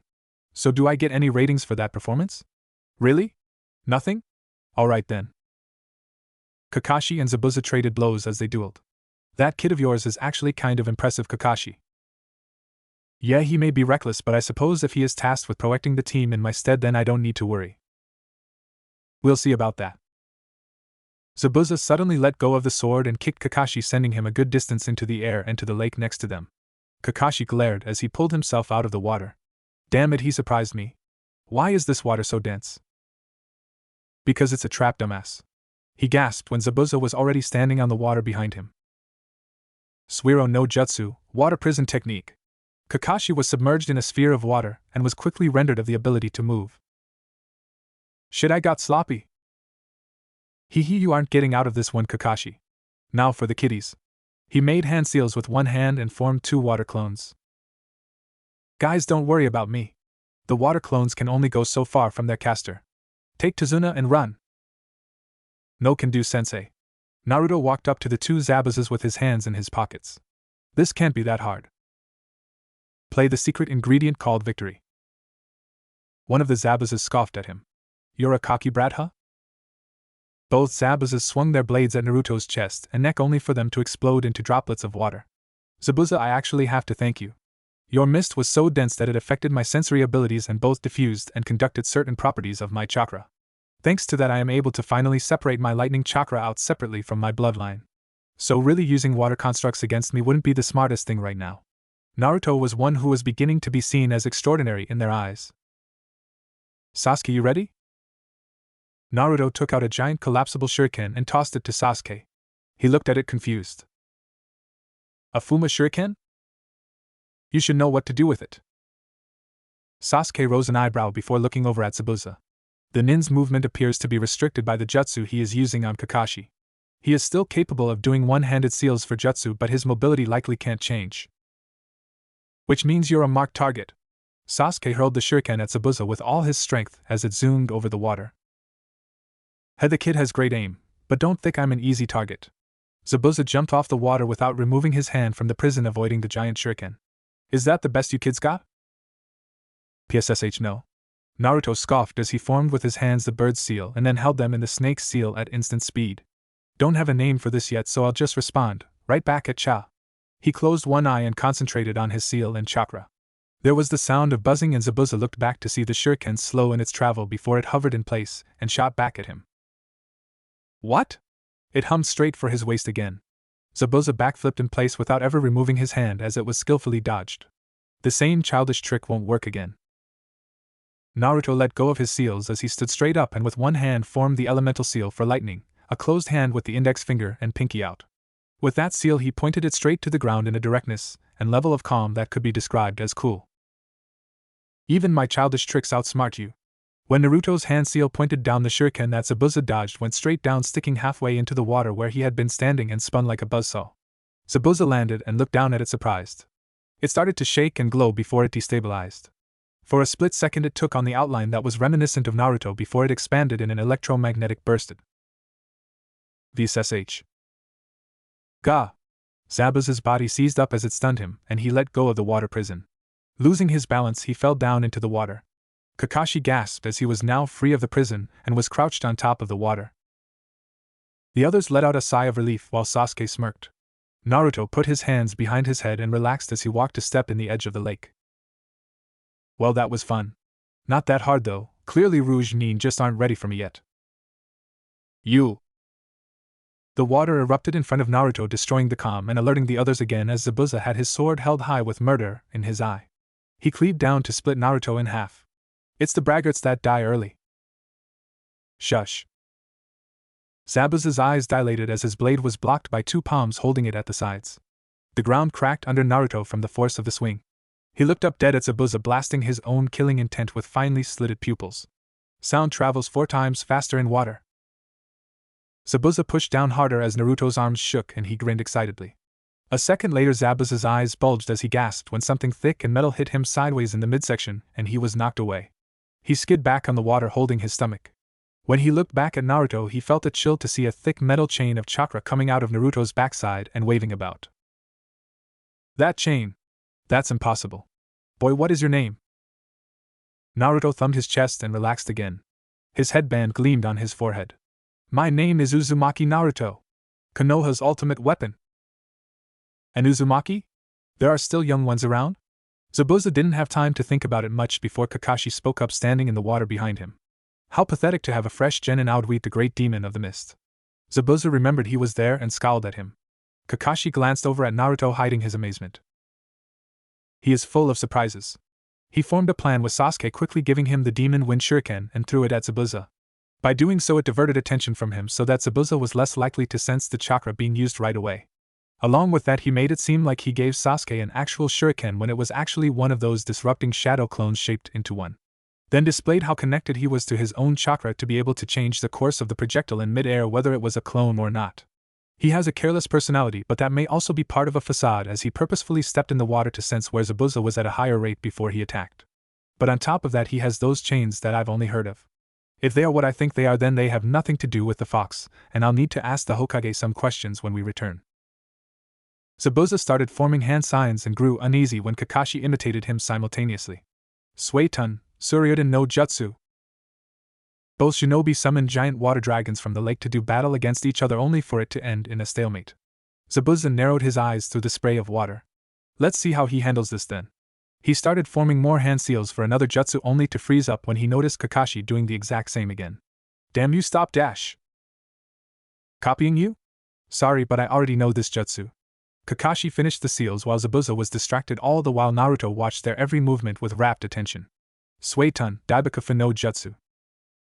Zabuza didn't have time to get away before a giant blast of water formed in front of Kakashi and shot straight at Zabuza, plunging him through the lack and almost drowning him as he was thrown against a tree.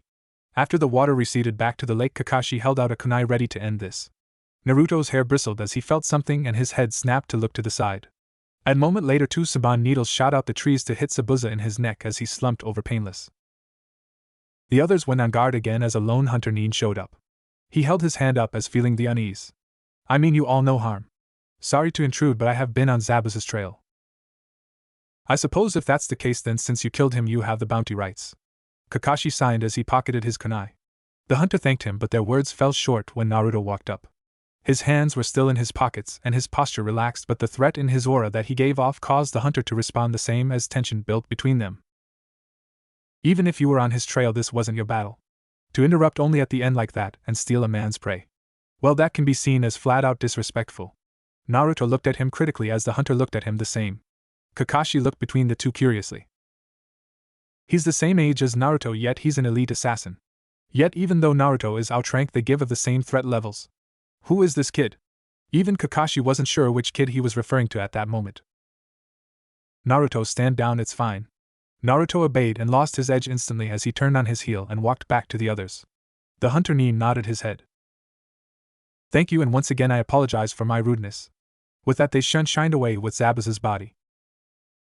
Tazuna finally let out a breath now that the threat had passed. He had to admit those kids were definitely skilled, especially the blonde. Well, let's keep going. They continued walking and Naruto walked very close to him, causing him to raise an eyebrow. What are you, dash? His legs gave out as he felt weak. Should I use too much chakra? Naruto held out his arm and was there to catch him on his shoulder easily. I could feel your weakened chakra levels. I was wondering when you would fall over. You really need to work on your stamina.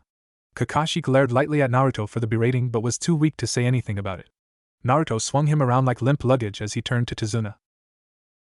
Hey bridge builder, how much further is your place? I'm gonna need to drop Kakashi-sensei down somewhere so he can rest. You all are welcome to stay at my home. We have enough space and it shouldn't be much more than half an hour away from here. As they walked, Naruto heard the syrupy voice of his hot bijou queen in his head. You did good, container. Naruto mentally snorted as he felt the need to tease her. Don't you mean my container? Don't get ahead of yourself. You may be giving me a certain amount of freedom, but I can still make this a challenge for you. Her voice hardened as she gave off a sense of authority. The moment she said that, while he was walking with Kakashi, he suddenly showed up in his landscape in front of her, causing her to back up a step in surprise. He grinned with his canines as he leaned in and fingered the chain collar around her neck. Well, I do love a challenge. She blushed bother from the near contact and strong presence he gave off at that moment. You are my closest friend, so I'll address you closely, Kuromi-chan. He let go of her and turned around to stop messing with her. But if you don't want to do the same, I guess that's fine. She let out a breath as she let the blush fade from her face and pushed back what was just said for later. They stood there in silence as Naruto focused on his surroundings on the outside. Naruto. His mental self looked back at her. That hunter person. They were lying, you know. Yeah, I know. If she was surprised by that, she didn't show it. Well then, what are you going to do about it? Well, if they mean to go against me, then that probably means I'll run into Zabuza again. So I'm going to work on my chakra control so I can be more than ready next time. Your container has to prove to the world he's strong, right? He smirked, to which Kuromi matched. Yes. You do. Thank you for protecting my father. I am his daughter Tsunami. A natural beauty greeted them at the door of Tazuna's home as she bowed to them. No problem at all. Naruto responded cheerily with an eye smile as he had an out of it Kakashi slung over his shoulder. The rest of the group looked at him dryly. There was very much so a problem, you dumbass, was the collective thought of the group. Tsunami smiled at them as she nodded to her father. You all must be tired. You are welcome to rest here during the duration of your mission if you wish to, though we don't have a whole lot to offer. Thank you for your hospitality. If you could show me to a room where I can drop off our lazy sensei, I would be grateful. Of course, right this way. She smiled warmly and led them all in. Naruto sly opened his eyes slightly and watched her back as she led them through the house. I wonder how far her hospitality will go.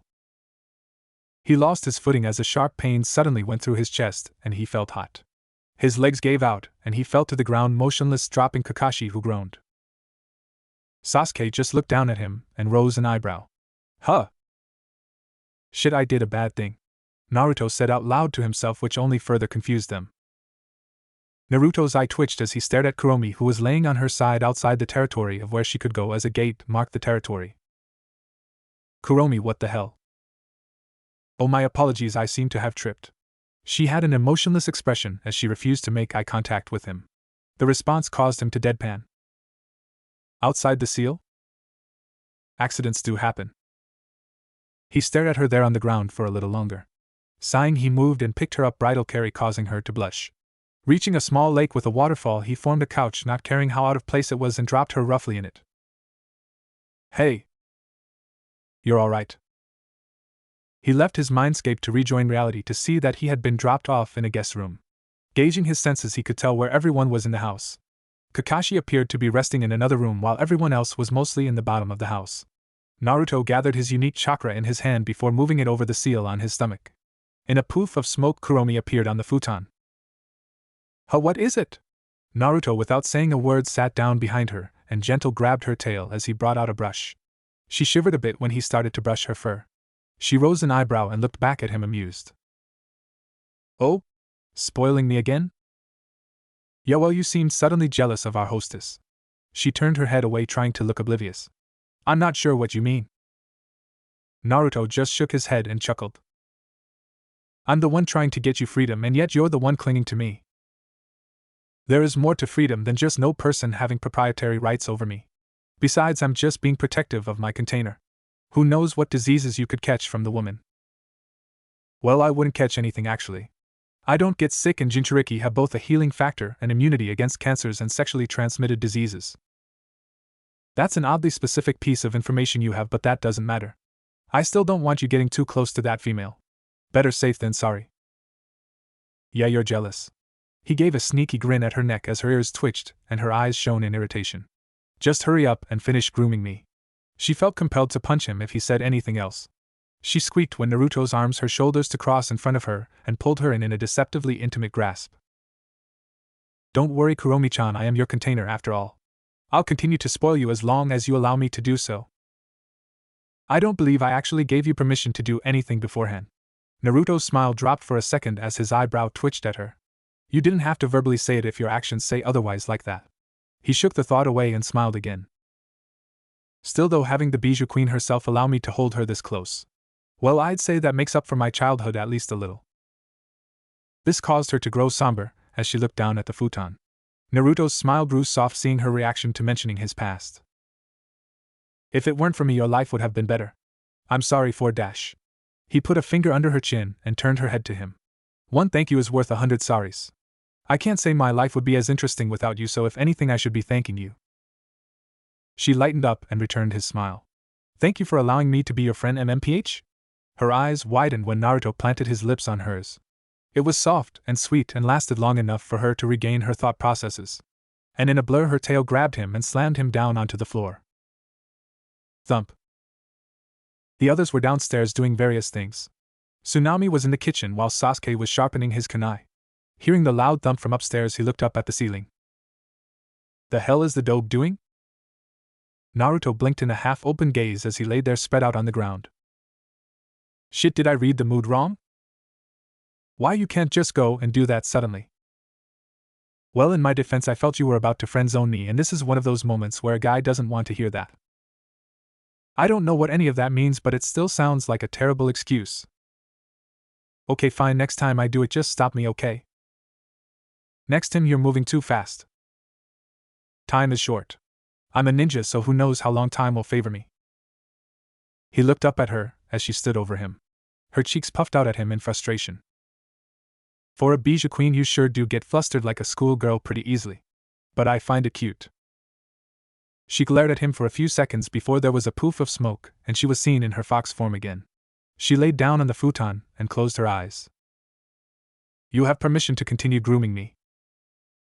Naruto chuckled before he sat up and shook his head.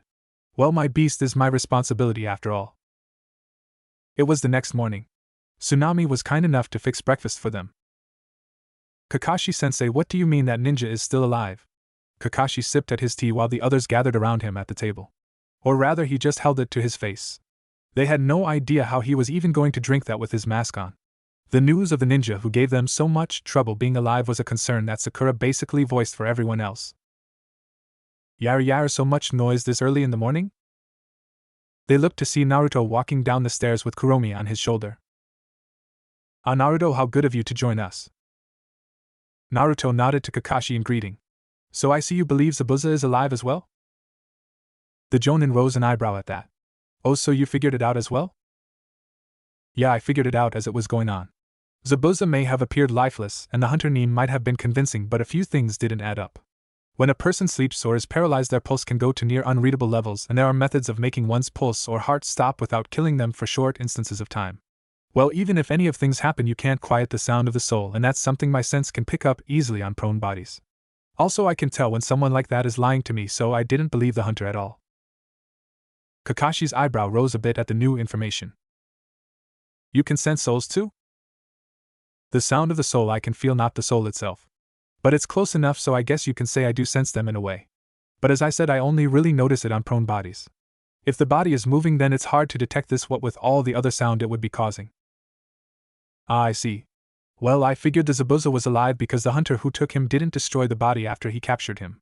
For hunters, it's simple convenience for them to destroy the bodies on sight and take only the head. It ensures death and is also safer for a number of reasons. It's something that you all should have been taught in the academy. Well, if that's the case, why didn't Sakura figure it out then? The pink-haired girl blinked at Naruto, suddenly directing the attention towards her. What? Why me? Well, Sakura, you were supposedly the only in our class who was the most book smart. That is your only strong point right now, so as your only area of usefulness, you should at least pay attention to your surroundings and give us input, as your information could mean the difference between life and death. She shrunk back a little at being pointed out before her expression turned to anger. Who do you think you are? What makes you think some class loser like you can tell me what to do? Naruto blinked as others reeled at the loudness. What? But I wasn't telling you what to do. I was just wondering why you are no help to this team. Kakashi winced at that, and was about to say something as Sakura felt like she had been stabbed. Her face started to turn red with anger before she was hit with killing intent that blasted it away. Naruto's face shadowed as his eyes bore her down. Sasuke consciously distanced himself from them a bit, already used to this. But I can tell you what to do now, Haruno. You can work or die because that's your only choice. I will only pull your weight for so long, and Sasuke, as much as he hates me, if he ever has to choose between saving me or you, he would choose me instantly, and you know why. She was frozen in place as Naruto walked right up to her, and no one moved to stop him. He leaned into her ear and grinned darkly. Because I'm actually useful, whereas you're a fucking fangirl who is worth even less than her own vagina is worth to her object of interest, and would be better off as a paperweight for some rand dash. Naruto-kun. He stopped before he got too far as Kuromi called him from her spot on his shoulder. Yeah? He responded mentally. I know she's not much, but I just don't want you to say something you can't take back. Isn't she your ally? It was more just advice than her actually caring about the pink-haired human. Only because she's a Konoha shinobi. But yeah, you're right. He refocused his eyes on Sakura to see her pale and scared as she looked over from him to Sasuke for a second, only for him to look away. Naruto's aura changed instantly as he backed up and gave an eye smile. Gomen got a little excited. Anyway, Sakura-chan, just work hard and find something you're good at, and I'm sure you'll be fine. Naruto turned on his heel and headed over to the kitchen where their hostess was. Hey Tsunami-san, how about I help you with breakfast? The woman jumped a bit at the sudden change as the young shinobi made her a bit nervous before she cooled herself and gave a small smile with a nod. Thank you, Naruto-san, but I wouldn't want to trouble you. No trouble at all. I've learned a thing or two about cooking. Kakashi let out a sigh at the issues with his team. Sakura was still standing there, as if she had just survived a near-death experience. Well, at least he didn't physically beat her into submission like with Sasuke. All of Team 7 was now standing in one of the forests nearby Tazuna's home. Alright, it's time to start your guys' training. You're finally going to do your job now, Kakashi? Kakashi sighed as he held himself up on a crutch in front of his genin. Naruto, please. The innocent expression the boy wore outside of combat he was pretty sure was fake half the time too, as it made his words worse. I will be teaching you all how to better use your chakra better. But Kakashi-sensei, we know how to use chakra already. Naruto glanced at Sakura before shrugging. Probably some exercise. I can always use more control. Yes, Sakura, I know you all know how to use chakra. If you didn't, then you likely wouldn't be shinobi now, would you? No, what I'm planning to teach you is a must for all shinobi. It's called tree walking. A breeze went by and he was met with silences, his genin thinking different things. So I finally get to learn that? Naruto scratched his cheek and thought. I was wondering when that would come up. Huh, was Sakura's intelligent response. Here, let me show you all. Kakashi limped over to a tree with his crutches. Ichi placed a foot on the tree and Sakura's eyes widened at seeing him walk straight up while still hobbling. Sasuke and Naruto, however, had their eyes twitch. Show off. To do this, you have to channel chakra to the part of your body making contact with the tree and have it in a steady stream. Too much and you blow off, too little and you fall. I want you all to do this until you can do it as easily as walking on land. Use a kunai to mark your progress. Sasuke moved to go first. He closed his eyes for a moment until he felt his chakra and ran towards the tree. He kept going until about a third of the way up, impressing Kakashi before marking it and jumping off. Well done, Sasuke. Damn, it's harder than I thought. He thought he would be able to breeze through such a simple exercise. This is actually kind of fun. The men blinked before looking to see Sakura already up high in the tree on a branch. Sasuke glared at her, causing her to flinch, while Kakashi's eyebrow rose. Great job, Sakura. Looks like your control over your chakra is excellent. Naruto was cupping his chin as he stared at the tree in thought before Kakashi snapped him out of it. Well, Naruto, you're the only one left. Naruto shrugged and picked Kuromi up off his shoulder and placed her down on the ground before walking. Let's try this. I have a huge amount of chakra, so let's test with a tiny bit. He spoke to himself before placing his heel against the tree. Shhhh. Sawdust started to fly in the air and his foot wasn't staying attached. What? He increased the output, and that's where it went to hell. His leg spazzed about before it went off to the side and he tumbled a little on the ground. Ha! Why you say I'm useless but you can't even climb a tree? What a sorry excuse for a shinobi you are. Sakura obnoxiously screeched, only for Kakashi to reprimand her. Sakura, the tree exercise is one that takes both precise control as well as a very small amount of chakra. An amount that is so small that after a certain point seasoned shinobi don't even notice the drain. While you do indeed have great control, your reserves are hardly even more than twice that of a civilian your age. Naruto's reserves are unnaturally massive. You could say that he probably has at least 10 times the chakra I have, which is several hundred times more than what you have. I heard he apparently did pass the graduation with high scores despite his performance in the class. For a ninja his age to even be able to pull off the clone jutsu would be near an act of kami itself. Which means he puts in the work, so if anyone has a right to berate anyone, it's him, and not you. Both Sakura and Sasuke's eyes widened infinitely at that information. Kakashi lightened upright after, however. Well, I probably exaggerate a little, but you got the point. This exercise does not have the same level of difficulty for everyone, but it is something that should be learned. They felt the pressure from below, and Kakashi sweated slightly when they saw Naruto standing silently with his eyes shadowed. He walked back up to the tree and lifted his leg with a fair amount of chakra. Naruto, what are you doing? A sinister gleam showed through the shadows of his face for a second before his leg whisked through the air and struck the tree hard. While not enough force to do a whole lot, the interaction of his chakra with the wood was an interesting sight. A large chunk of the trunk at that level was knocked out in an explosion of wood fragments and sawdust. Sasuke ran out of the way while Sakura screamed out and lost her balance. Kakashi fell as well but landed on his feet out of the way of the falling tree. Sakura shut her eyes as she fell, only for her descent to stop. She opened her eyes to see Naruto holding her up by the back of her shirt. She shivered at the hard look before he wordlessly dropped her to the ground and started to walk off. Kakashi watched him go before looking back at the tree. He noted that while he hit it well, the boy had still hurt himself from that stunt. His chakra is so problematic naturally. If he doesn't work on his control at least as much as Tsunade did by her prime, it could do him more harm than good. You're pretty hot-headed at times, aren't you? Naruto sat against a tree with his eyes closed as he petted Kuromi on his lap. He hadn't even been gone maybe 10 minutes before Kakashi showed up. Are you here to lecture me? Now don't be like that. Here. He tossed a slip of paper to Naruto. Naruto caught it between his fingers without reacting. There was a fizzing noise and Naruto opened his eyes to see the wisps of something in his hand before it vanished. What was that? Kakashi was very startled by what he saw. The moment Naruto touched the paper, it was like it went up a dematerialized dust. That is remarkable. Naruto, during the fight with Zabuza you learned how to use a lightning affinity, right? Yeah, more like I figured out how to separate the lightning out of my chakra. That's what I thought. Here, this time suppress your lightning nature as much as you can. He tossed another paper to Naruto, who did as he said and caught the paper confused. This time his eyes were open to catch what was happening. The paper rippled as if waves were going through it before it exploded into smaller pieces, and those pieces then burned up.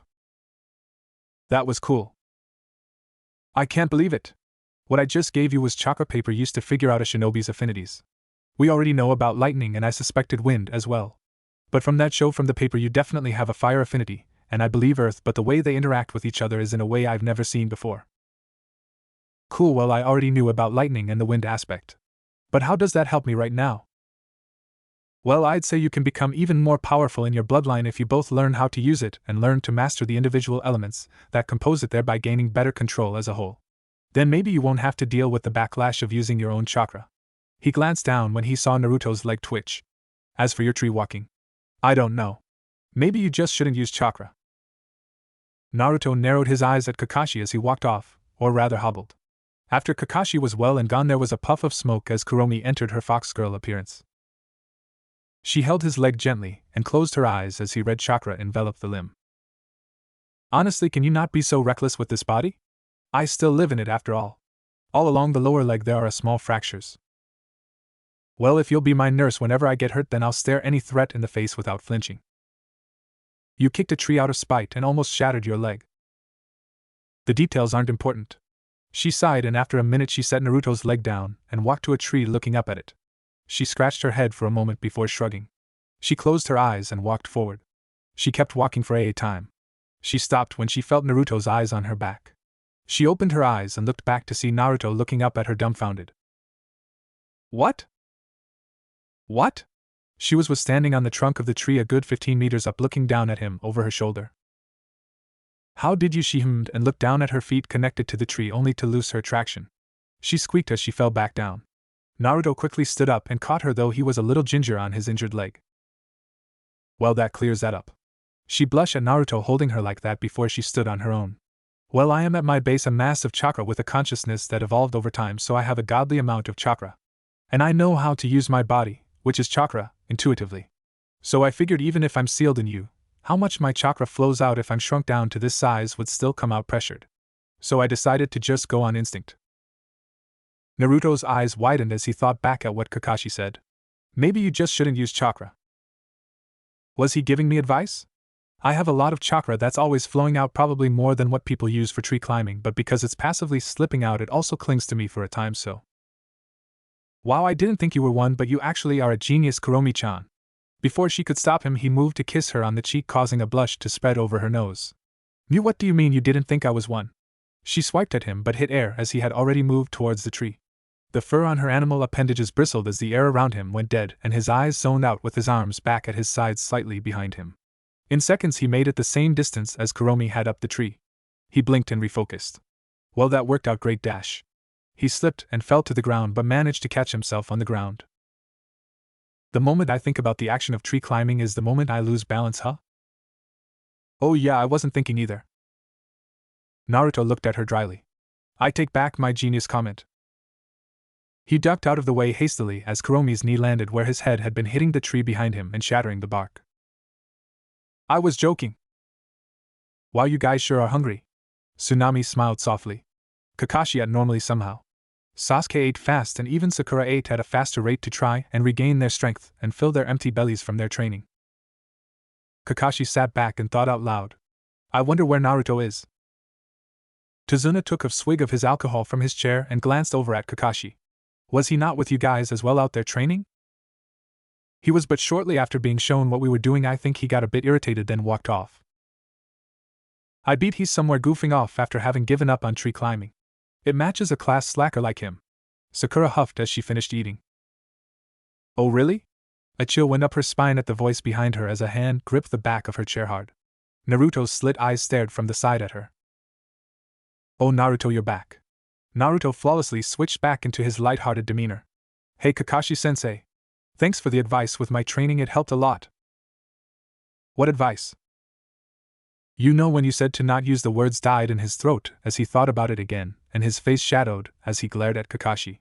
The Jounin sweated as he held up his hands. Calm down now Naruto, it was just to egg your determination. He wanted to punch Kakashi but decided not to for now. I don't even know why you all bother, you're gonna all die anyway. The group looked over at Inari, Tsunami's son. Naruto chuckled, waving it off. Hey, you worry too much, kid. Besides, we are all going to die eventually anyway, so no point worrying about when it's going to happen. Go on and die then. Gato has an army, there is no way you can stop him. And I'm the ultimate weapon, or deterrent depending on the situation. An army really doesn't mean a whole lot to me. That's very egotistical. Naruto could practically hear the thoughts of his teammates, but chose not to look at them. Naruto's lax demeanor only served to infuriate Inari more, however. Is this some kind of game to you? You probably had such a spoiled life to be able to think like that you don't know what it's like to suffer. Oh, I don't? Tsunami was about to step in and reprimand her son for his rudeness, only for everyone to stop as Naruto gained an edge in his voice. Though his carefree body language stayed the same, you could see the hardness in his eyes. Naruto walked over to a picture on the wall and stood in front of it. It was a picture of the house's family, but with one person torn out of it. Naruto stood there for a long pause, not saying anything until finally he looked back at Inari with a small smile. You lost someone important to you, didn't you? Maybe even a father. The family, especially Inari, all flinched visibly. Naruto saw it and kept his soft smile. You're a good kid, Inari. You've been through a lot, and you don't want others to risk their lives and go through the same pain you did. That's why you don't want us here. You feel that what we are doing is a waste, so you would rather us not die needlessly to protect you. Inari balled up his fists and looked down as he tried to hold back her tears. Tazuna and Tsunami didn't look much better off. However, the room went dry and dark as they went rigid. With his back to Inari, he continued to speak. I grew up on the streets and had to fight to live and fight to eat ever since I was probably half your age or less. I've had to grow up with the world weighing me down with a knife to my spine. I'm not going to give you some long spiel as to how or why I lived the way that I had, but you said I know nothing about suffering. His jacket hit the ground and he took off his undershirt. Most of the occupants in the room gasped as they saw his back and torso bare. Do you still think you've suffered more? Tsunami covered her mouth as she cried and Tazuna felt ill. Even Sasuke and Kakashi were surprised. The others didn't know what to feel. Along Naruto's upper body were thin scars where it looked like he had been slashed or cut into. The marks weren't patchy or anything as they were smooth and faded. But with attention now brought to them, it made them very noticeable. Naruto made his way to the door as he left the house. Sorry Tsunami-chan, I'd stay for dinner, but I'm afraid I eat a bit much when I train, so I'll find something to hunt. As he stood at the door, Kakashi called out to him. Wait, Naruto. How is your training coming along now? I can give you some tips if you want. Naruto glanced back with a bored look that surprised them and gave them a small amused smirk. Hey, I don't need your pity. I mastered that already. He left the house after that without saying another word. The house sat in an uncomfortable silence, some no longer having an appetite to eat. Tazuna set down his drink looking sober as he spoke in a tired sigh. Kakashi-san, I don't know how things work in your village, but what could the boy have possibly done to deserve such treatment? Naruto has always been an orphan, and because of that, along with certain events around him, he served as an easy scapegoat for people. Let's just say in a world so dark it's hard for me to see the truth. Naruto walked through the woods in silence. In a poof of smoke, Kuromi appeared in her fox form walking alongside him and looked at him nervously.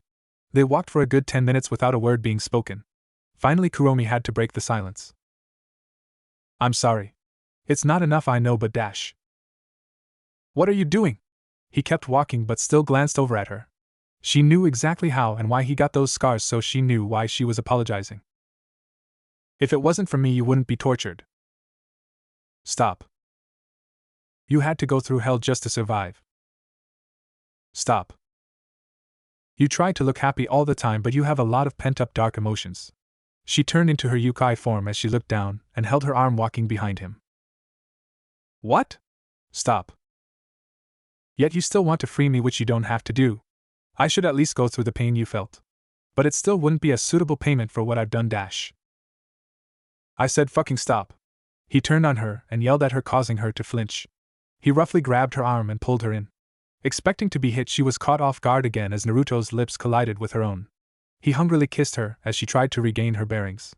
His other hand made it down to the small of her back and pulled her in. She moaned into him as she tried to speak. She put her hand to his chest, trying to push him back. WYRUMMPH? Naruto silenced her again, and they fell to the ground as he pinned her. His tongue stroked against her own and the moist cavern holding said appendage. Her hands balled into fists as she shut her eyes and squirmed under him. Her eyes watered, and after a couple minutes Naruto finally backed off, letting her breathe normally. I feel so much better now. I told you already, I'd rather you not apologize for what has already happened. She was about to cry from embarrassment as she covered her red face with her hands. What's wrong with you? Please put your shirt back on. His body had scars, but it was also toned to the touch. He shook his head and laughed to himself. That's cute. I'm starting to question how people ever found you scary. She stopped shaking and moved one hand down as a slitted red eye stared at him darkly. He sweated lightly and went on with his training. Yeah, I was joking. He walked away from her and pushed his headband down over his eyes. Okay, let's do this again. He vanished from his spot and landed on the trunk of a tree several meters up to the side. He jumped off in a blur and started to bounce back and forth between trees with his sight blocked. Kuromi sat up and smiled softly, watching him go. They could see well in the dark, but it was like a sense such as sight no hardly mattered to Naruto, so nighttime training didn't slow him down at all. He started ricocheting faster and faster between trees. It was at the moment that Naruto decided to use his chakra actively that her eyes widened at what she saw and she had to shield herself. A young woman made her way through the woods alone. Looking for something in particular, she stopped when she saw a boy in the center of a clearing under a tree. He appeared to be sleeping soundly as his headband rested over his eyes. His upper body was no longer bare, but he was still decorated with dirt and scratches. The splintered wood around him and shattered trees showed that he had likely been the cause of it. The girl was strikingly beautiful with long dark hair and dark eyes and was wearing a pink kimono. Approaching the boy, she gasped when she saw his face. She crouched down and slowly, as if lost in thought, started to creep her hand towards his neck. "I wouldn't get any closer if I were you." She froze when Naruto spoke out. How did he detect me? She decided to appear disarming as Naruto sat up and took off his headband from his eyes. Yawning, he squinted as his eyes refocused to the morning light. Resting his eyes on the girl, he whistled, lighting. Wow, just woke up and already greeted with the sight of a pretty girl. Today must be a good day. She gave a small smile at the compliment but internally stayed on guard. She somehow could still feel eyes piercing into her. Naruto looked up and spoke at the tree. Calm down, Kuromi-chan, it's fine. The girl looked confused and looked up and her eyes widened in a nervous fear, seeing a panther-sized orange fox crouched on a branch above them, growling at her as if ready to pin her down and rip her apart at any moment. She jumped down, landing next to Naruto, and locked eyes with the girl before ignoring her with a huff. Naruto petted her head as he laughed. Ha ha, sorry, she's a bit of the jealous type. But I didn't introduce myself. My name is Uzumaki Naruto, pleasure to meet you. She nodded to him with a friendly smile. Nice to meet you. My name is Haku. Haku? That's a nice name. So tell me, what is a beauty like yourself doing out in the woods so early in the morning alone? She blushed slightly before answering. Well, I'm actually just collecting herbs around the area for a friend of mine. Herbs? Yes, you see, a friend of mine's was injured, so I'm helping him recover. Luckily, he wasn't hurt as badly as he could have been. What are you doing out here, if you don't mind me asking? Well, you probably figured out already that I'm a shinobi. I was training out here and decided to rest when I was done. Oh, I see. So is there a reason why you're training? After all, looking at the damage around us, I would say you are strong enough. Nah, I've set the bar high for myself. I will be the ultimate weapon, so of course I will be strong. It doesn't matter how strong or skilled I am, that still is a long path to walk. So you have a goal, but is there any other reason? Do you not have anyone precious to you? I think for one to truly be strong, they should fight for the one that is most precious to them. Well, I don't think that is the only way to get strong. Looked over at Kuromi and smiled to himself. But I would say I do have at least one person important to me. Well, anyone? He stood and dusted himself off. Well, nice talking to you, Haku-chan. Tell Zabuza that waiting. This put her on edge as she fingered the small needles. He started walking out of the clearly as it took a bit Haku to get what was said. Naruto whistled through the forests as he walked away. It didn't take him longer than a minute before he spoke out. Stop. A sharp needle stopped against his neck, which was held by Haku behind him. But he wasn't talking to her. He was talking to Kuromi, who, while still in her larger fox form, had her jaws open behind Haku's neck, causing the girl to shiver nervously. Naruto turned around, not at all bothered by the needle, and looked at her bored. Not very smart to attack me. I'm pretty sure I did nothing wrong. You know of my connection to Zabuza and that he is still alive. So you pose a threat that I must eliminate for my master. Naruto motioned with his hand and Kuromi backed off from Haku and trotted to his side but kept an eye on the girl. My entire team knows Zabuza is still alive and that you are likely his ally. Though I'm the only one who knows your actual identity, but that's because of my senses. I'm letting you go to give Zabuza a heads up to be ready, but also because I prefer to give women a chance. She slowly lowered her weapon but kept a trained eye on him and the fox. Don't assume my gender, I'm male dash. Come on now, that shit again? He sighed and glanced over at Kuromi, who looked away for a second before he focused back on Haku. I'm sure there are all kinds of reasons to lie about your gender, but I can't be tricked. You smell like a woman, though that's not always a 100% proof to go by. But I also have a sense where I can feel every curve of your body and I can tell you're female. She blushed and tried to cover herself with her arms. I didn't do anything perverted.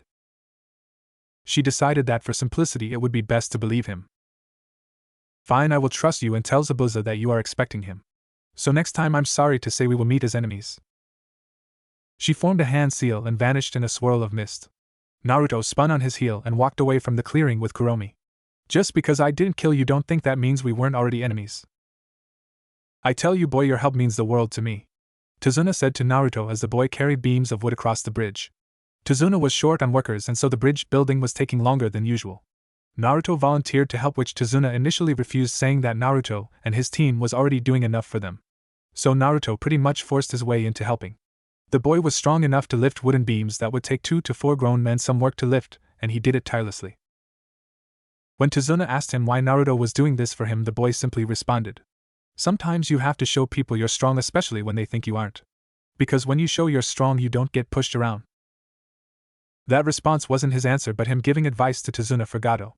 Naruto's words and actions served to inspire the remaining workers to stay, and some over the week's time to even come back. To the wave civilians' amazement, Naruto even used shadow clones to speed up the production. He only made around 10, but with Naruto's stamina and strength, all the workers had to do was the carpenting and the aesthetics, which made the job way easier for them and faster. Tazuna didn't want to take the young shinobi away from his training but stopped complaining when Naruto said all the work he was doing was working his muscles, so it helped him anyway. Or at least that's what he said. Really, it was just to keep Naruto's hands busy. The entire time he was also controlling his chakra discreetly. The seal is degrading nervously fast. Naruto rubbed his chin as he looked at the seal on Kuromi's cage in his mindscape. Is that bad? Kuromi wondered as she laid down in the grass away from him. For you it's not. At the way it is now you can probably use half your chakra. That's scarily fast. My chakra's natural properties is breaking down the seal. While you will be free like I promised, the seal might be decreasing faster than my body can adjust to. Sorry that it's causing you trouble. I don't worry about it, I'll figure something out, but you are getting out of here soon regardless, don't worry. She turned over to look at his back and smiled softly. You'd better keep your promise. But I'd rather you not kill yourself in the process of fulfilling said promise. Say Kuromi? Her ear perked up at him in attention. How are the other Biju's relationships with their containers? I'm not completely sure since I've been sealed for a lot of the time since Jinchuriki were known. From what I've gathered since waking up, and you other Biju for the most part have either an indifferent or angered relationship with their containers. There are a few that are more friendly with their containers. The Hachibi and its host being a prime example. Why? Just wondering what I should expect is all. I would imagine not other Jinchuriki have the relationship we have. Our situation is definitely not a common one, though I would be careful if you do happen to meet another container. Why is that? Well, simply because you are my host, you are automatically placed at the peak of the hierarchy. You outrank other Jinchuriki, which is to be expected since your mind dash. Naruto snorted, causing Kuromi to blush as she corrected herself. My container. But that might also cause a few of the other Biju to be at odds with you. There is also the likely chance that other Jinchuriki can use their Biju's power to some degree. Well, that's good to know. Still, it would be cool to meet others like me. Naruto then went into silence as he continued to inspect the seal in her presence. She sat up and watched him for a few minutes. It would be hard for her to saw it, but she really did enjoy being around him. In only a month and a half's time her life had turned around completely, and she for once had someone outside her siblings that she could say she had some kind of bond with.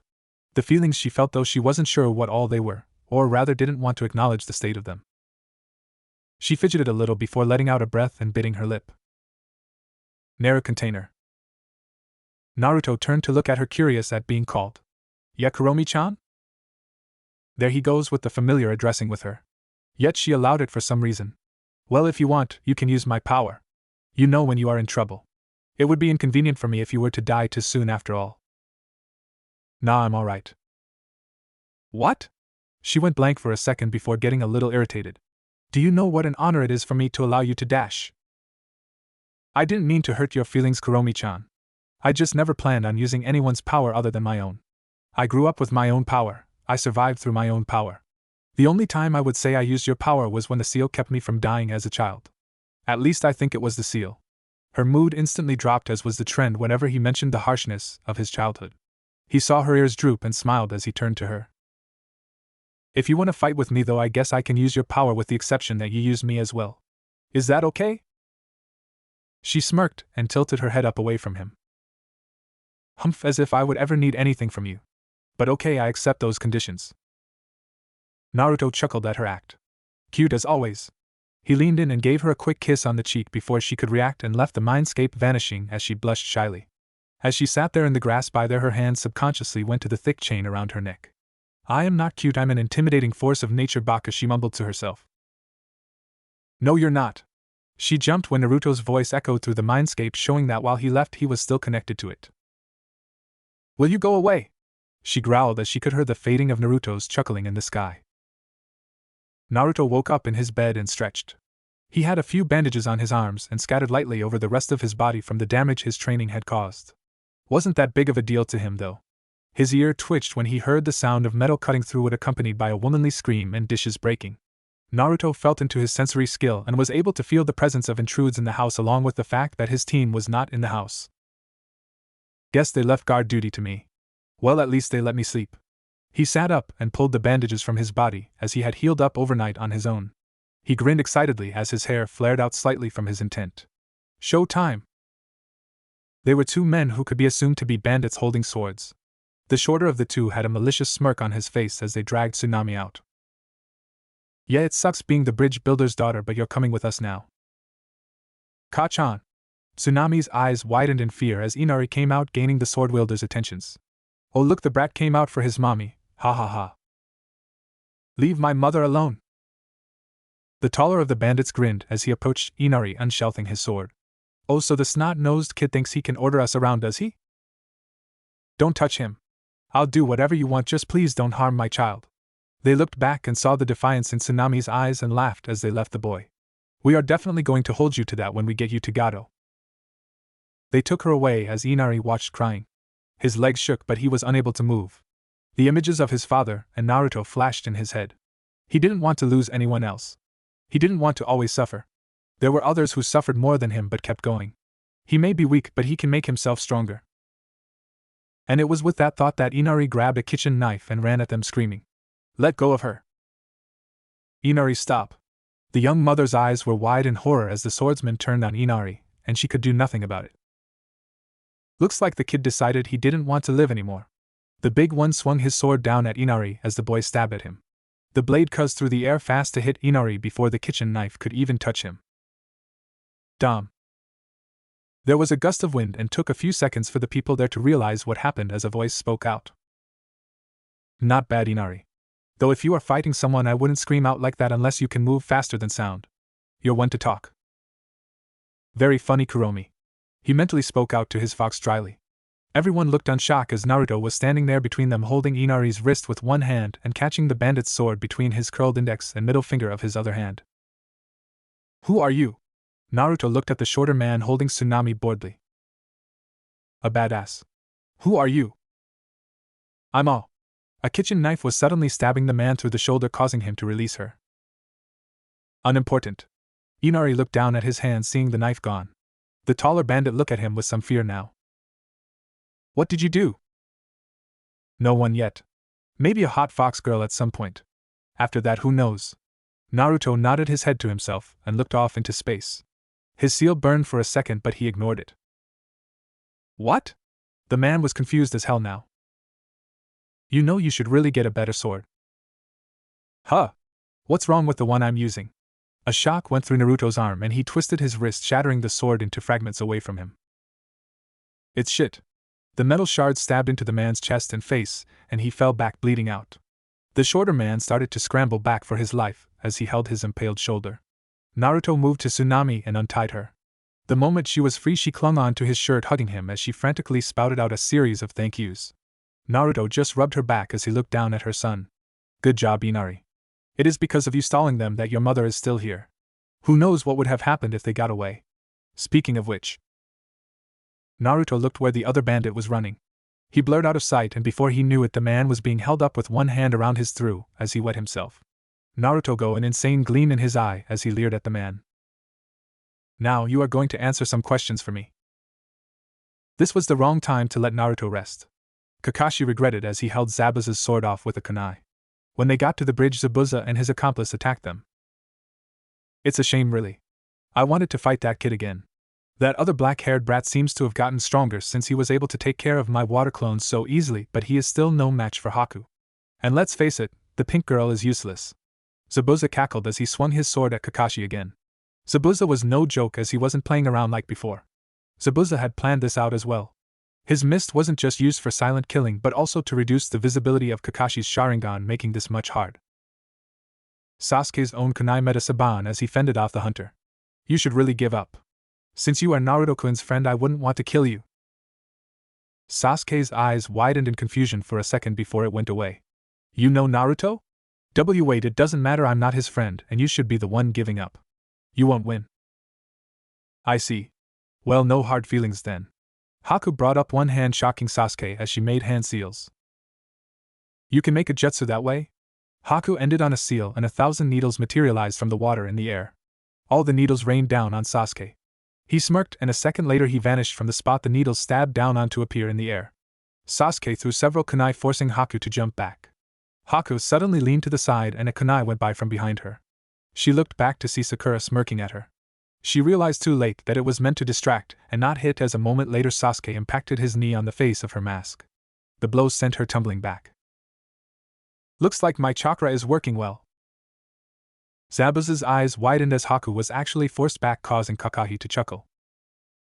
Seems you underestimated my genin. Kids tend to love to prove the adults wrong.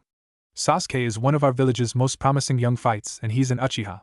Sakura, while not much right now, is incredibly book smart and a natural tactician. So her offensive power is weak, but she still knows how to be an excellent diversion. An Uchiha?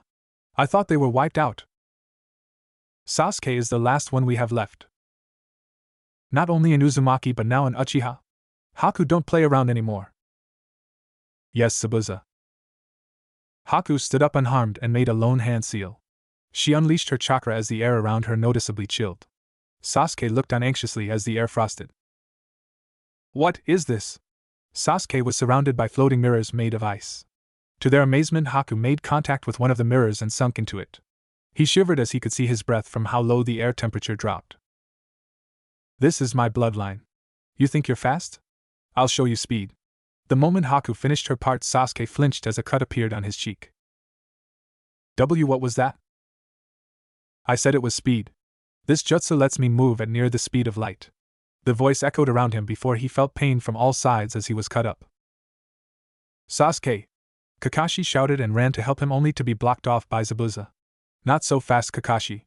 Go for Haku and I take out the bridge builder and that pink chihuahua of a student you have. Kakashi glared but forced himself to leave Sasuke and hope he could handle himself as he dealt with Zabuza. After a few minutes, Kakashi was not able to push the advantage.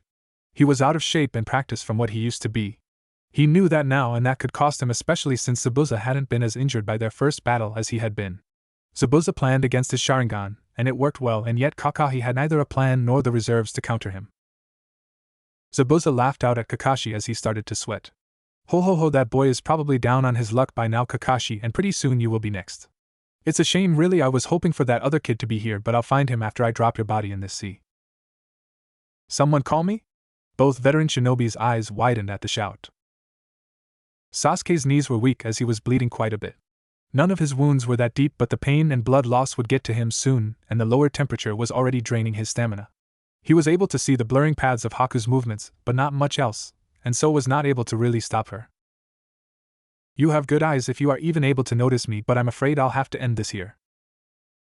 Don't stop yet, the main act has just arrived. Haku looked up from her place in the mirror at the voice, surprised. They heard the pelting of footsteps, and a second later Haku cried out as she was knocked out of her mirror as a knee strike from behind shattered it in a burst of static. Who? Everyone's eyes widened, even Sakura and Tazuna's, as Naruto dropped down into the dome of mirrors as broken ice fell down around him sparkling, and he posed with a finger to the sky. The ultimate weapon is here. Kuromi giggled in his head. You love theatrics. Naruto relaxed his posture and looked over at Sasuke, who was almost on the ground. Wow, you look like shit. Sasuke glared as he momentarily forgot his injuries. Now isn't the time, idiot. This ninja has some strange bloodline that lets her use ice and merge with it, moving at high speeds. Naruto shrugged boredly. You are saying it like it's that big of a deal, and I haven't already figured most of that out, since most of that is currently present right now. I'm assuming if you are crying about it, then your fire jutsu isn't working on the ice? It hardly does anything, and the damage it does do, she quickly repairs it. Naruto looked over at the mirror he broke, only to see it suddenly reform itself. He glanced to the side as Haku got up quickly and flipped back into a mirror. Hey Haku-chan, we meet again. Naruto-kun, it's nice to see you. I don't suppose I can convince you to not fight. If you guys back off, we won't kill you. Sorry, but we have a job. Even if Gato is a terrible person, we must complete our task unless Zabuza-sama decides otherwise. That being said, I don't think you are in a case to kill anyone. Whoosh. Naruto's eye fluttered for a second as a cut appeared on his cheek. He stared at Haku another second before rubbing his cheek with his thumb, showing the cut gone. What was that, Sasuke? It's another part of her jutsu. She said it lets her move at light speed? Light speed, huh? Well then, Sasuke, you're at my back. Sasuke stood up and had his back to Naruto's. Now form a fire jutsu, I have a plan. Sasuke sucked his teeth but listened as he formed hand seals. The moment he did, there were blurs all around him as Haku grabbed his hand. Sasuke's eyes dilated as Haku pulled back a hand full of ice saban. She felt killing intent and saw Naruto move over Sasuke with his legs swinging and a blank look in his eyes. She slid back and flipped away as Naruto's foot hit the ground in front of Sasuke where Haku was cutting into it with a low boom. She panted as a second later her mask fell away, split down the middle. Naruto ran a hand through his hair and laughed out loud. I said I had a plan where you could hear it. Did you think I was stupid? I knew you would likely try to stop Sasuke from doing what I said somehow, as that was the only clear information you had to act on. Now then. Naruto moved to Sasuke and pulled a few Senbon out of his back, making Sasuke yelp out. You said she could move at light speed? Well, it's good news to know that isn't true, or we would both be screwed. You could see her, couldn't you? I could see all of it this time. Naruto rose an eyebrow and whistled when he saw his eyes. Well, looks like the last Uchiha got his eyes. Sasuke's eyes widened upon hearing that as he grew excited. And my Sharingan. I'm a true Uchiha now. I can't be stopped. Naruto blinked as Sasuke fell to the ground unconscious. Well, that's just disappointing. Guess he suffered shock from the cold and the sudden surprise drain from activating his Sharingan. Well, it's just you and me now, Haku. Haku's sweat dropped when Naruto carelessly kicked Sasuke's prone form out of the dome. Haku ignored it and held up a fist full of senbons. Please reconsider, I would dislike killing you. You're underestimating me if you think I can. Haku sighed and narrowed her eyes at his response. So be it. A body moving at extreme speed zipped past Naruto, and a series of cuts appeared on his forearm. Naruto didn't even budge. She went in and out of a mirror before doing the same thing and repeated as she became a series of streaks around Naruto. Cuts and slashes appeared over Naruto and his clothes as he stood there unflinching. Tell me, Haku. What? His lack of concern and reaction to her attacks unnerved her. Why do you follow Zabuza so much? You are your own person, so you shouldn't throw your life away that easily. Zabuza saved me from my own loneliness and a lonely death. Lonely? Naruto's eyes shifted around as Haku dashed around him. Yes, you see, in the lands of water around the Mist Village there has been a purging of those with bloodlines led by the Mizukage.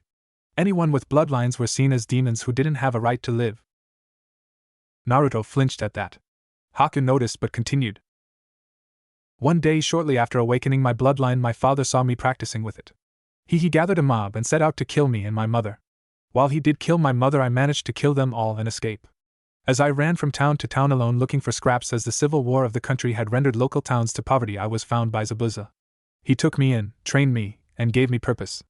Even if it's simply to be his weapon, I will fulfill my duty and debt to him. Haku, you don't know how much I can relate to you. Haku stopped in her assault as she stood half out of one mirror listening to him. But your life is your own. I understand you feeling you owe Zabuza, but at this point don't throw your life away. If you have no reason to live without Zabuza, then find another reason. You said one becomes strong when they have someone to protect? Well, someone who is trying to protect someone and doesn't have any goals is just wasting their time. Sorry, Naruto-lun, but I can't stop. I'm not doing this just because I am fulfilling my obligation to Zabuza. I am doing this because I want to help him. Naruto smiled at her. Guess I was wrong. But if you hope to kill me, you're gonna need something bigger than needles. That wouldn't be hard to do. The ice needles in her hand drew in moisture and stretched into small swords. She dashed straight at, aimed for his head. I wished we could have become friends. Please don't hate me in the next life. Play NECA Heartbeat, Chase and Status Remix. Naruto gave a somber smile as Haku dashed around him progressively closer. I definitely know what it's like to be alone, and I can definitely see us being close. Zabuza is your reason for being strong? Well then you said that it is only when you have someone precious to you to protect that you can be strong. Well then Haku, what if someone who is already strong finds someone precious to them? The one precious to me either you nor Zabuza can compare to. Haku zipped behind Naruto with her ice blades held to run through his back. She felt a dark glare on her, and she froze as a chill went along her back as she backed off quickly. She panted slightly as she looked at Naruto warily. This feeling of unease, she tried her luck again and dashed at Naruto from the side. The moment she got close again, the dark presence actually warped her vision as she saw Naruto. His eye gleamed as his face was shadowed and locked with her own the moment she got close as a glowing slitted eye bore into her. She felt like an ant approaching a titan for a split second. He can follow me at this speed? You have incredible tracking if you are still able to follow me at this speed. Yeah, I have great eyes, but I rely on a sixth sense I have that lets me feel movement around me. You said you move at the speed of light? You are hardly moving at a fraction of the speed of sound, you just have great stealth. He mentally gained a nervous smile, however, as he thought. Not gonna lie though, the instant she leaves one of the mirrors her speed is much faster than I can track, but she slows down greatly after. She is probably limited by how fast she can react when she is traveling at that speed and so slows down. So you're a sensors as well? He shrugged. I guess so. Well, it won't matter if you can sense me if you can't move fast enough to stop me. She jumped back and forth, speeding up, causing Naruto to smirk. It's thanks to those mirrors that you are indeed faster than me.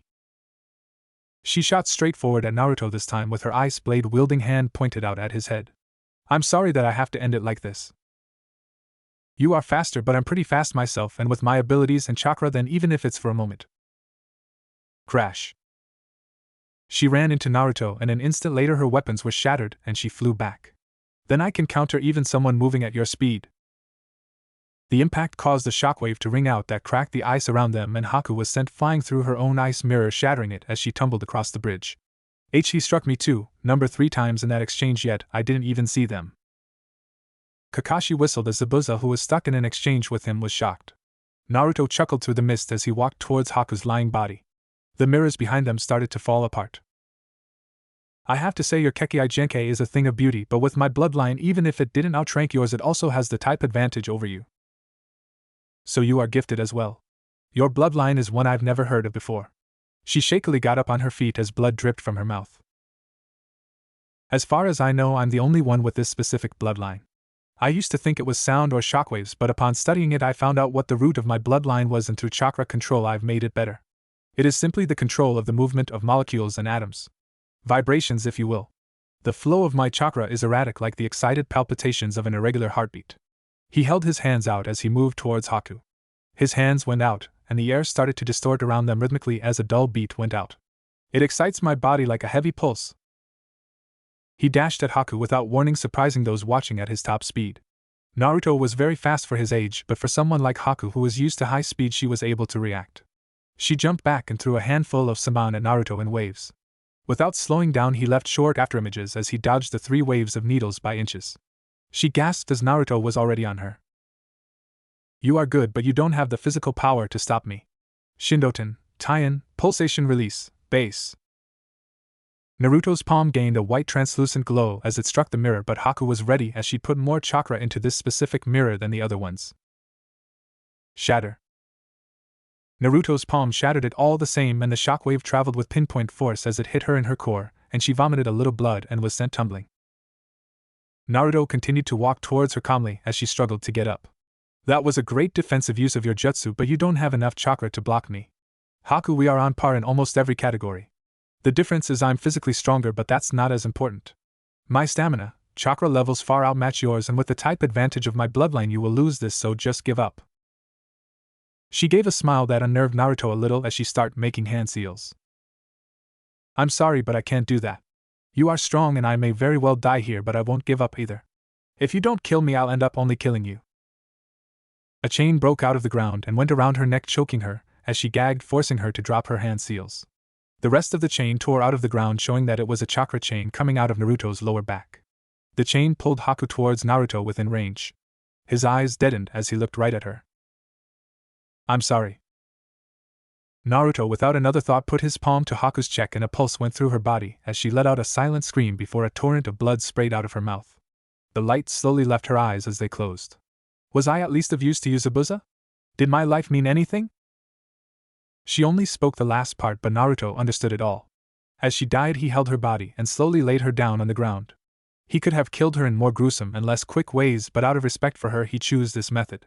It was a risk in the fact it was solely close range, but it exploded the enemy's heart and collapsed their lungs by forcing a suddenly strong pulse through the body, blowing up the veins and arteries in the chest as the air expanded outwards. Thank you for the great fight. Yet I still can't help but feel you were holding back against me even a little. Naruto, move! Naruto looked up away from Haku at the sound of Kakashi's frantic cry. He glanced behind him as he felt insane killing intent to see Zabuza spinning his giant sword above him with a demonic aura about him. It was thanks to Naruto's own instincts coupled with his sensory skills that he was able to sense Zabuza's actions. Naruto turned around as Zabuza brought the momentum of the blade down diagonally at Naruto. Naruto instinctive attacked, moving his arms at the same frenzied speed as when they met Haku. A clash issued for a second before a result was made. Blood flew as a cut opened up on Naruto from his shoulder to his hip. His arms moved fast enough to break the sword's blade up on contact with the impact of his chakra strikes. It didn't stop him from getting sliced though. Naruto winced as some of the metal shards from the blade had broken off in his body, making it harder for his wound to heal. Haku did her job, but you will pay for what you did. Naruto jumped back as Kakashi came to his aid and smirked with a slight grimace as he held his wound. So you did care for Haku? It makes me feel better knowing she didn't completely waste her life. Come on, Kakashi, I was expecting you to take care of him. Kakashi had the decency to look embarrassed as Naruto stood up straight on his own. Sorry, Naruto. He fights too well in this mist, so he got away from me. How are you doing though? Both with your kill and injury? Naruto scoffed morbidly at the question.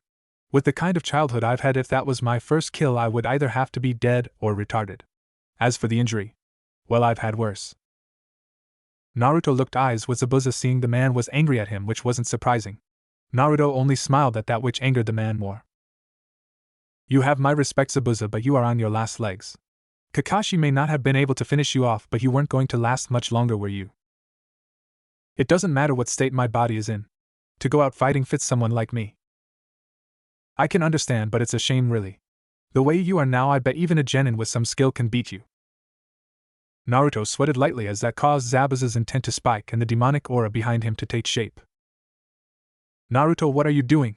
Naruto raised up a hand to stop Kakashi as Zabuza held his sword out at Naruto. At a quick speed where he vanished, Zabuza made his way towards Naruto. Naruto, however, made a simple ram sign with one hand as he calmed his breathing. A split second later, Naruto recoiled as Zabuza appeared before him and struck him with his sword. It hit Naruto's neck with a clang. The blade hit the chain around Naruto's neck, protecting him, though he still felt the impact as Naruto couldn't breathe. He wheezed but didn't fall as he brought back up his hand sign. You are like a raging bull right now. If I threw myself in harm's way, you come running. Naruto's chakra became visible before it became sparks, and he pulsed it outward like a wave.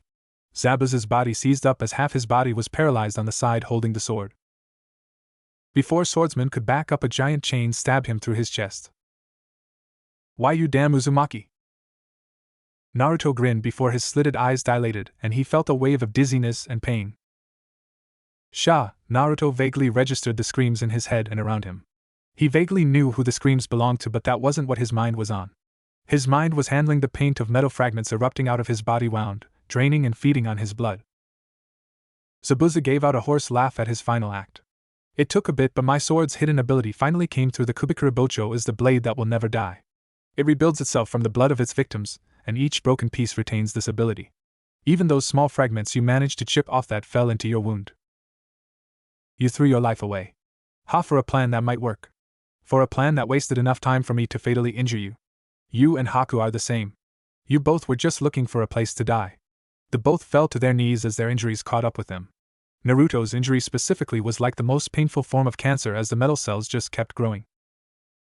Wow, the little demon of the mist, done in by some brat, how pathetic. The shinobi on the bridge looked to the end of it to see the small portly man that was Gato standing there smugly with a small army of bandits behind him. Zabuza managed to muster enough strength to glare at Gato. Gato, what the hell are you doing here? Well, obviously I'm protecting my investments.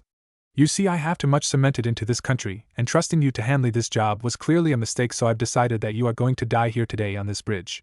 Lucky me though, looks like the kid already beat me to it. The man boldly walked forward and stopped when he made it to the lone body of Haku. He looked at her face and rose an eyebrow. Oh? You are that masked kid Zabuza toted around, weren't you? If I had known you were a woman and such a fine piece at that, I would have gotten some fun out of would have been the perfect payback for you breaking arm, you bitch. Gato had the gall to kick Haku's head. Zabuza could only glare, but Naruto was punched the bridge, cracking it with his knuckles as he pushed himself up. Do not disrespect the dead. Naruto's eyes slitted finally again as his mind ignored his injuries and pain. The irises in Naruto's eyes stayed to fade from their blues to white, making his gaze all the more intimidating as some of the bandits stepped back. Naruto gained a grin that was soaked with both instability and a malicious swayed a bit as he walked forward before stopping over Zabuza. One of his eyes turned red, showing his mind wasn't exactly right at the moment. He's Zabuza, you using that? Guess you aren't anymore, or rather you can't, huh? Mind if I take it off your hands? No? Why, thank you. Referring to his sword, Naruto grabbed the damaged weapon before Zabuza could even process a response. The chain around Naruto's neck cracked with a glowing light as Naruto's chakra flared about him with a hum. A hum similar to the staticky noise you would hear from standing under a giant pylon. Your bandits are fodder, so Gato, you are the only one I will keep alive. Fully bypassing the pain of his own injuries, Naruto vanished from sight as he shot forward. With each long stride, he left a cracked impression in the bridge from where his foot made contact. A second later, a man to Gato's right was bisected. It was as if time slowed down as they all turned to the man in slow motion to see Naruto having cleaved him in half with Zabuza's sword. Naruto, bathed in blood, made the metal in his body grow more, but his own chakra also caused that metal to break off him in a weird combination as he littered the bridge with iron. However, even a pig like you will wish he was dead when you find out what joys I have in store for you. With the bloodbath that issued, the only way for the bandits to notice where he had been was the cluttering of metal scraps that fell under each bandit's mutilated and dismembered bodies. But by then it was too late, as the moment the metal fell, so did another body. In the backs of their minds they could only gruesomely wonder if Naruto did this alongside Zabuza, would his brutality be the same? Or worse? The look in Naruto's eyes betrayed him as the finely slitted pupils danced around in his irises as he watched the villagers go at it. He was sitting propped up against a small shack near the bridge with most of his body covered in blood. He grinned as the villagers tortured Gato. Naruto decimated the man's small arm like it was nothing and then dragged the portly man into town and threw him to the villagers. You can guess what happened after that. Somehow Zabuza had held on long enough to give him parting words as he dragged Gato by him. Zabuza basically told him that he knew how the world was and respected Naruto for taking care of Gato, not just for the sake of it but in reaction to the man disrespecting Haku. He whispered a few words to Naruto where only he could hear it, and after that his life left him. He would have loved to have a fair fight against Zabuza, but in the world of shinobi that was a luxury that he just wasn't able to have this time. Thanks to Kakashi and to a hardly even noticeably effort Sakura, they were able to remove the metal growths from his open wounds. That was indeed painful, as it was mostly ripping it out by hand from Naruto, much to their chagrin. Sakura couldn't help much simply because she had hardly any medical knowledge and was afraid of him, seeing as he looked like a walking serial killer. Which was ironic, since most seasoned shinobis might as well be called professional killers. The wounds from then on didn't hurt as much but stung, and was bandaged hastily so he wouldn't bleed out. That left his upper body clothed in bandages to the forearm. He got up and headed back to Tazuna's house while dragging Zabuza's sword through the ground. He thought back to the bridge and couldn't get Zabuza and Haku off his mind. They had his respect and were great shinobi living as shinobi. Kakashi was going to burn the bodies but threw about keeping the heads. At Naruto's threatening insistence, Kakashi let him bury the two. Naruto on his way back to Tazua's passed by their braves. Haku's grave was marked with the remains of her mask and her needles. Zabuza's, however, was only marked with bandages and his headband. Naruto couldn't leave a shinobi of that level in a bare grave like that. Naruto, in a display of strength, even in his fatigued and injuries body, lifted the sword up in the air with one arm and stabbed it into Zabuza's grave. This was yours anyway. I already got one gift from you, I won't be greedy. He gave his respects before putting his hands in his pockets and walking off. You idiot, did you forget I'm still using this body? Naruto winced at Kuromi's loudness as he laid down on a futon in one of Tazuna's guest rooms. Naruto set up a sound canceller so no one in the house would hear them, but they still made sure no one snuck up on them. The closest to them was Sasuke, but he was resting in one of the nearby rooms. Well, sorry for deciding to break a cursed vampiric sword off into my body, since I obviously knew it would become a metallic cancer. He yelped when Kurom poked a clawed finger into one of Naruto's wounds through the bandages. I don't appreciate your sarcasm right now. She looked at the blood she got on her finger curiously and sniffed it. There is more iron in your blood than what I would normally smell. She channeled her yokai into it, and the crimson stain on her finger turned black. Not sure if that's healthy or not. It is odd though. What is? I've been trying to heal you up for the past hour now. But it has hardly worked. That could be because I'm blocking you. What? She got loud as she looked at him like she had just been hurt, subconsciously touching the chain around her neck. He sat up and put a hand behind her head and pulled her into a one-armed hug as he propped himself up with the other one. The action made her blush as she glanced at him confused. Think of it as my punishment for allowing myself to get hurt. I can't have you healing up my recklessness too fast all the time. That will just make me more cocky and potentially come back to bite me. Before you get mad, I am using the suppression aspect of my chains to block you, but I'm stopping myself from bleeding out at least. She wrapped her arms around his back and he winced when her nails dug into his back, which just happened to also catch a few of his wounds. I will forgive you because you're an idiot, but I will let you keep those wounds as punishment for your actions. What? But that doesn't make any sense. You are mad about me not letting you heal me for injuries, but you were mad at me for being injured in the first place so badly, and now you are going to punish me by not doing something that you were going to do anyway? None of this makes dash. A jolt of pain went up his back as her nails dug in a little further in warning. Normal he would check her, but at this range in this situation he wasn't in the best shape to do so. A second later she calmed and gave him a real hug, whether she realized it or not, as she snuggled her face slightly into his shoulder. She did it so naturally that she didn't even realize she did it immediately. About what you said on the bridge earlier today. About that one person who is the most precious to you, he smiled softly as he hugged her with both his arms, holding her tighter, as if that was his way of answering her. But why? I don't care what you've done. Even if you were in control of your actions, I don't care. I wouldn't care. Who you were then and who you are now are two completely different things, and who you are right now in front of me to me is real. It's only been months, yet it might as well have been my entire life, and though that amount of time to you is short for me who has had very little, it's everything. Why I feel this way with you could call it instinct. You can hate yourself, you can hate your actions, you can feel like you don't deserve anything in life, it doesn't matter. It's not important. Because I forgive you. I forgive you. That was probably the second most important thing Naruto or anyone could have said to her. Her eyes widened before her eyes watered. She visibly cried as she hugged him. You don't even know what I'd done. I don't care. You see, can only say that because you don't know. You can tell me whenever you're ready, but I promise you I will be here regardless. He enjoyed the moment as she just held him tighter and cried. Please. Let me heal you. She sat back as she rubbed her eyes of their wetness. He shook his head and sighed, amused. Fine. I can't thank you all enough for what you guys did for us. Tazuna was at the finished bridge a week later with the rest of Team 7. Kakashi was reading his book but still addressed Tazuna. Don't worry about it. Things got rough, but I think my team is all the better for it. Yes, and I will make sure to send the appropriate award to your village in interest in the following week.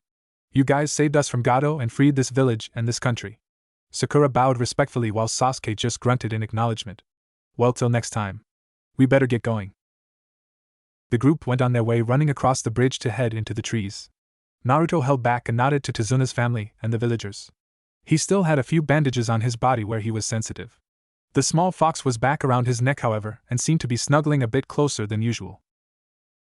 You alright, boy? I'm fine. Nothing I can't handle. Inari, followed by his mother, walked up to Naruto. The boy was a little tearful as he spoke to Naruto. Did you really have to go back already, Nisan? Naruto's eyebrow quirked mirthfully at that but ruffled the boy's head, causing him to shut his eyes. I have to, Inari, it's kind of my job. He glanced over at Tsunami, who looked like she was about to say something. He was surprised when she leaned forward and gave him a quick peck on the lips. Tazuna's jaw dropped while the villagers made various murmurs about their hero. Bibi, but he's so much younger than you. She ignored her father while Inari finally opened his eyes and looked up at them confused. She coyly put a finger to her lips, pouting them a little as she looked at Naruto. If ever you're in the area or need a place to stay, you know where I am. Don't you mean us? She once again ignored her father. Naruto just nodded his head a little nervously, causing her to smile a little more as she caught it. He turned on his heel slightly faster than normal and ran off. He grumbled as he had a slight blush on his face. Damn it, she caught me off guard. What did you do? He could feel killing intent from Kuromi as he conveniently stared ahead of him at the trees so as to not look at her on his shoulder. Nothing. I mean, sure, I wouldn't have minded hitting that. I mean, all I did was help her around the house. She stared at him for a second before lying back down around his neck, oddly silent. You took that easily. You're reading my memories, aren't you? I have no idea what you're talking about. At their travel speed now without a civilian slowing them down, they reached their village by the next day. So your team was able to come out fine from a ranked mission? I question your judgment with sending a fresh team through all that, but it looks like you came out alright this time. Let's not make it a habit though, Kakashi. The old Hokage took a puff of his pipe as he spoke to his jonin a little sternly. Kakashi just laughed nervously while scratching the back of his head. Sakura simply glared at their teacher from behind. Well, good work regardless. You all will be rewarded the pay of an A-ranked mission. You all were successful and had to fight some powerful shinobi. Also, our partnership with Wave now may also be a boon to our economy, what with their bridge opening up trade and the monopoly being lifted on their country. How are you feeling, Naruto-kun? I heard about you being injured. Naruto shrugged. I'm fine. I've always been a fast healer after all. Sarutobi eyed him for a second before accepting it. If the boy was fine and looked fine, then there was probably no need for concern. Well, I'm sure you all are tired from your mission. That'll be all for today. As they left the room with Naruto waving to him goodbye, the Hokage spoke out to himself. Danzo, how is Naruto developing? Danzo came out of the shadows as Sarutobi looked out the window. The boy is developing fast. When he was under my care, he requested that I not train him in shinobi arts. So all I did was train the boy's instincts while he studied chakra control exercises and did his own physical training. The boy has only been a genin for hardly more than a couple of months, and yet as soon as he had a mission where his skills were put to the test, he figured out how to feel out at least to some degree the nature of his chakras. And the saying knowing his power is definitely proven true with the boy. Kakashi has hardly taught him anything, but the little bit Naruto learns he runs with it. You speak highly of Naruto-kun's abilities. It also seems your routine are as great at intel as ever.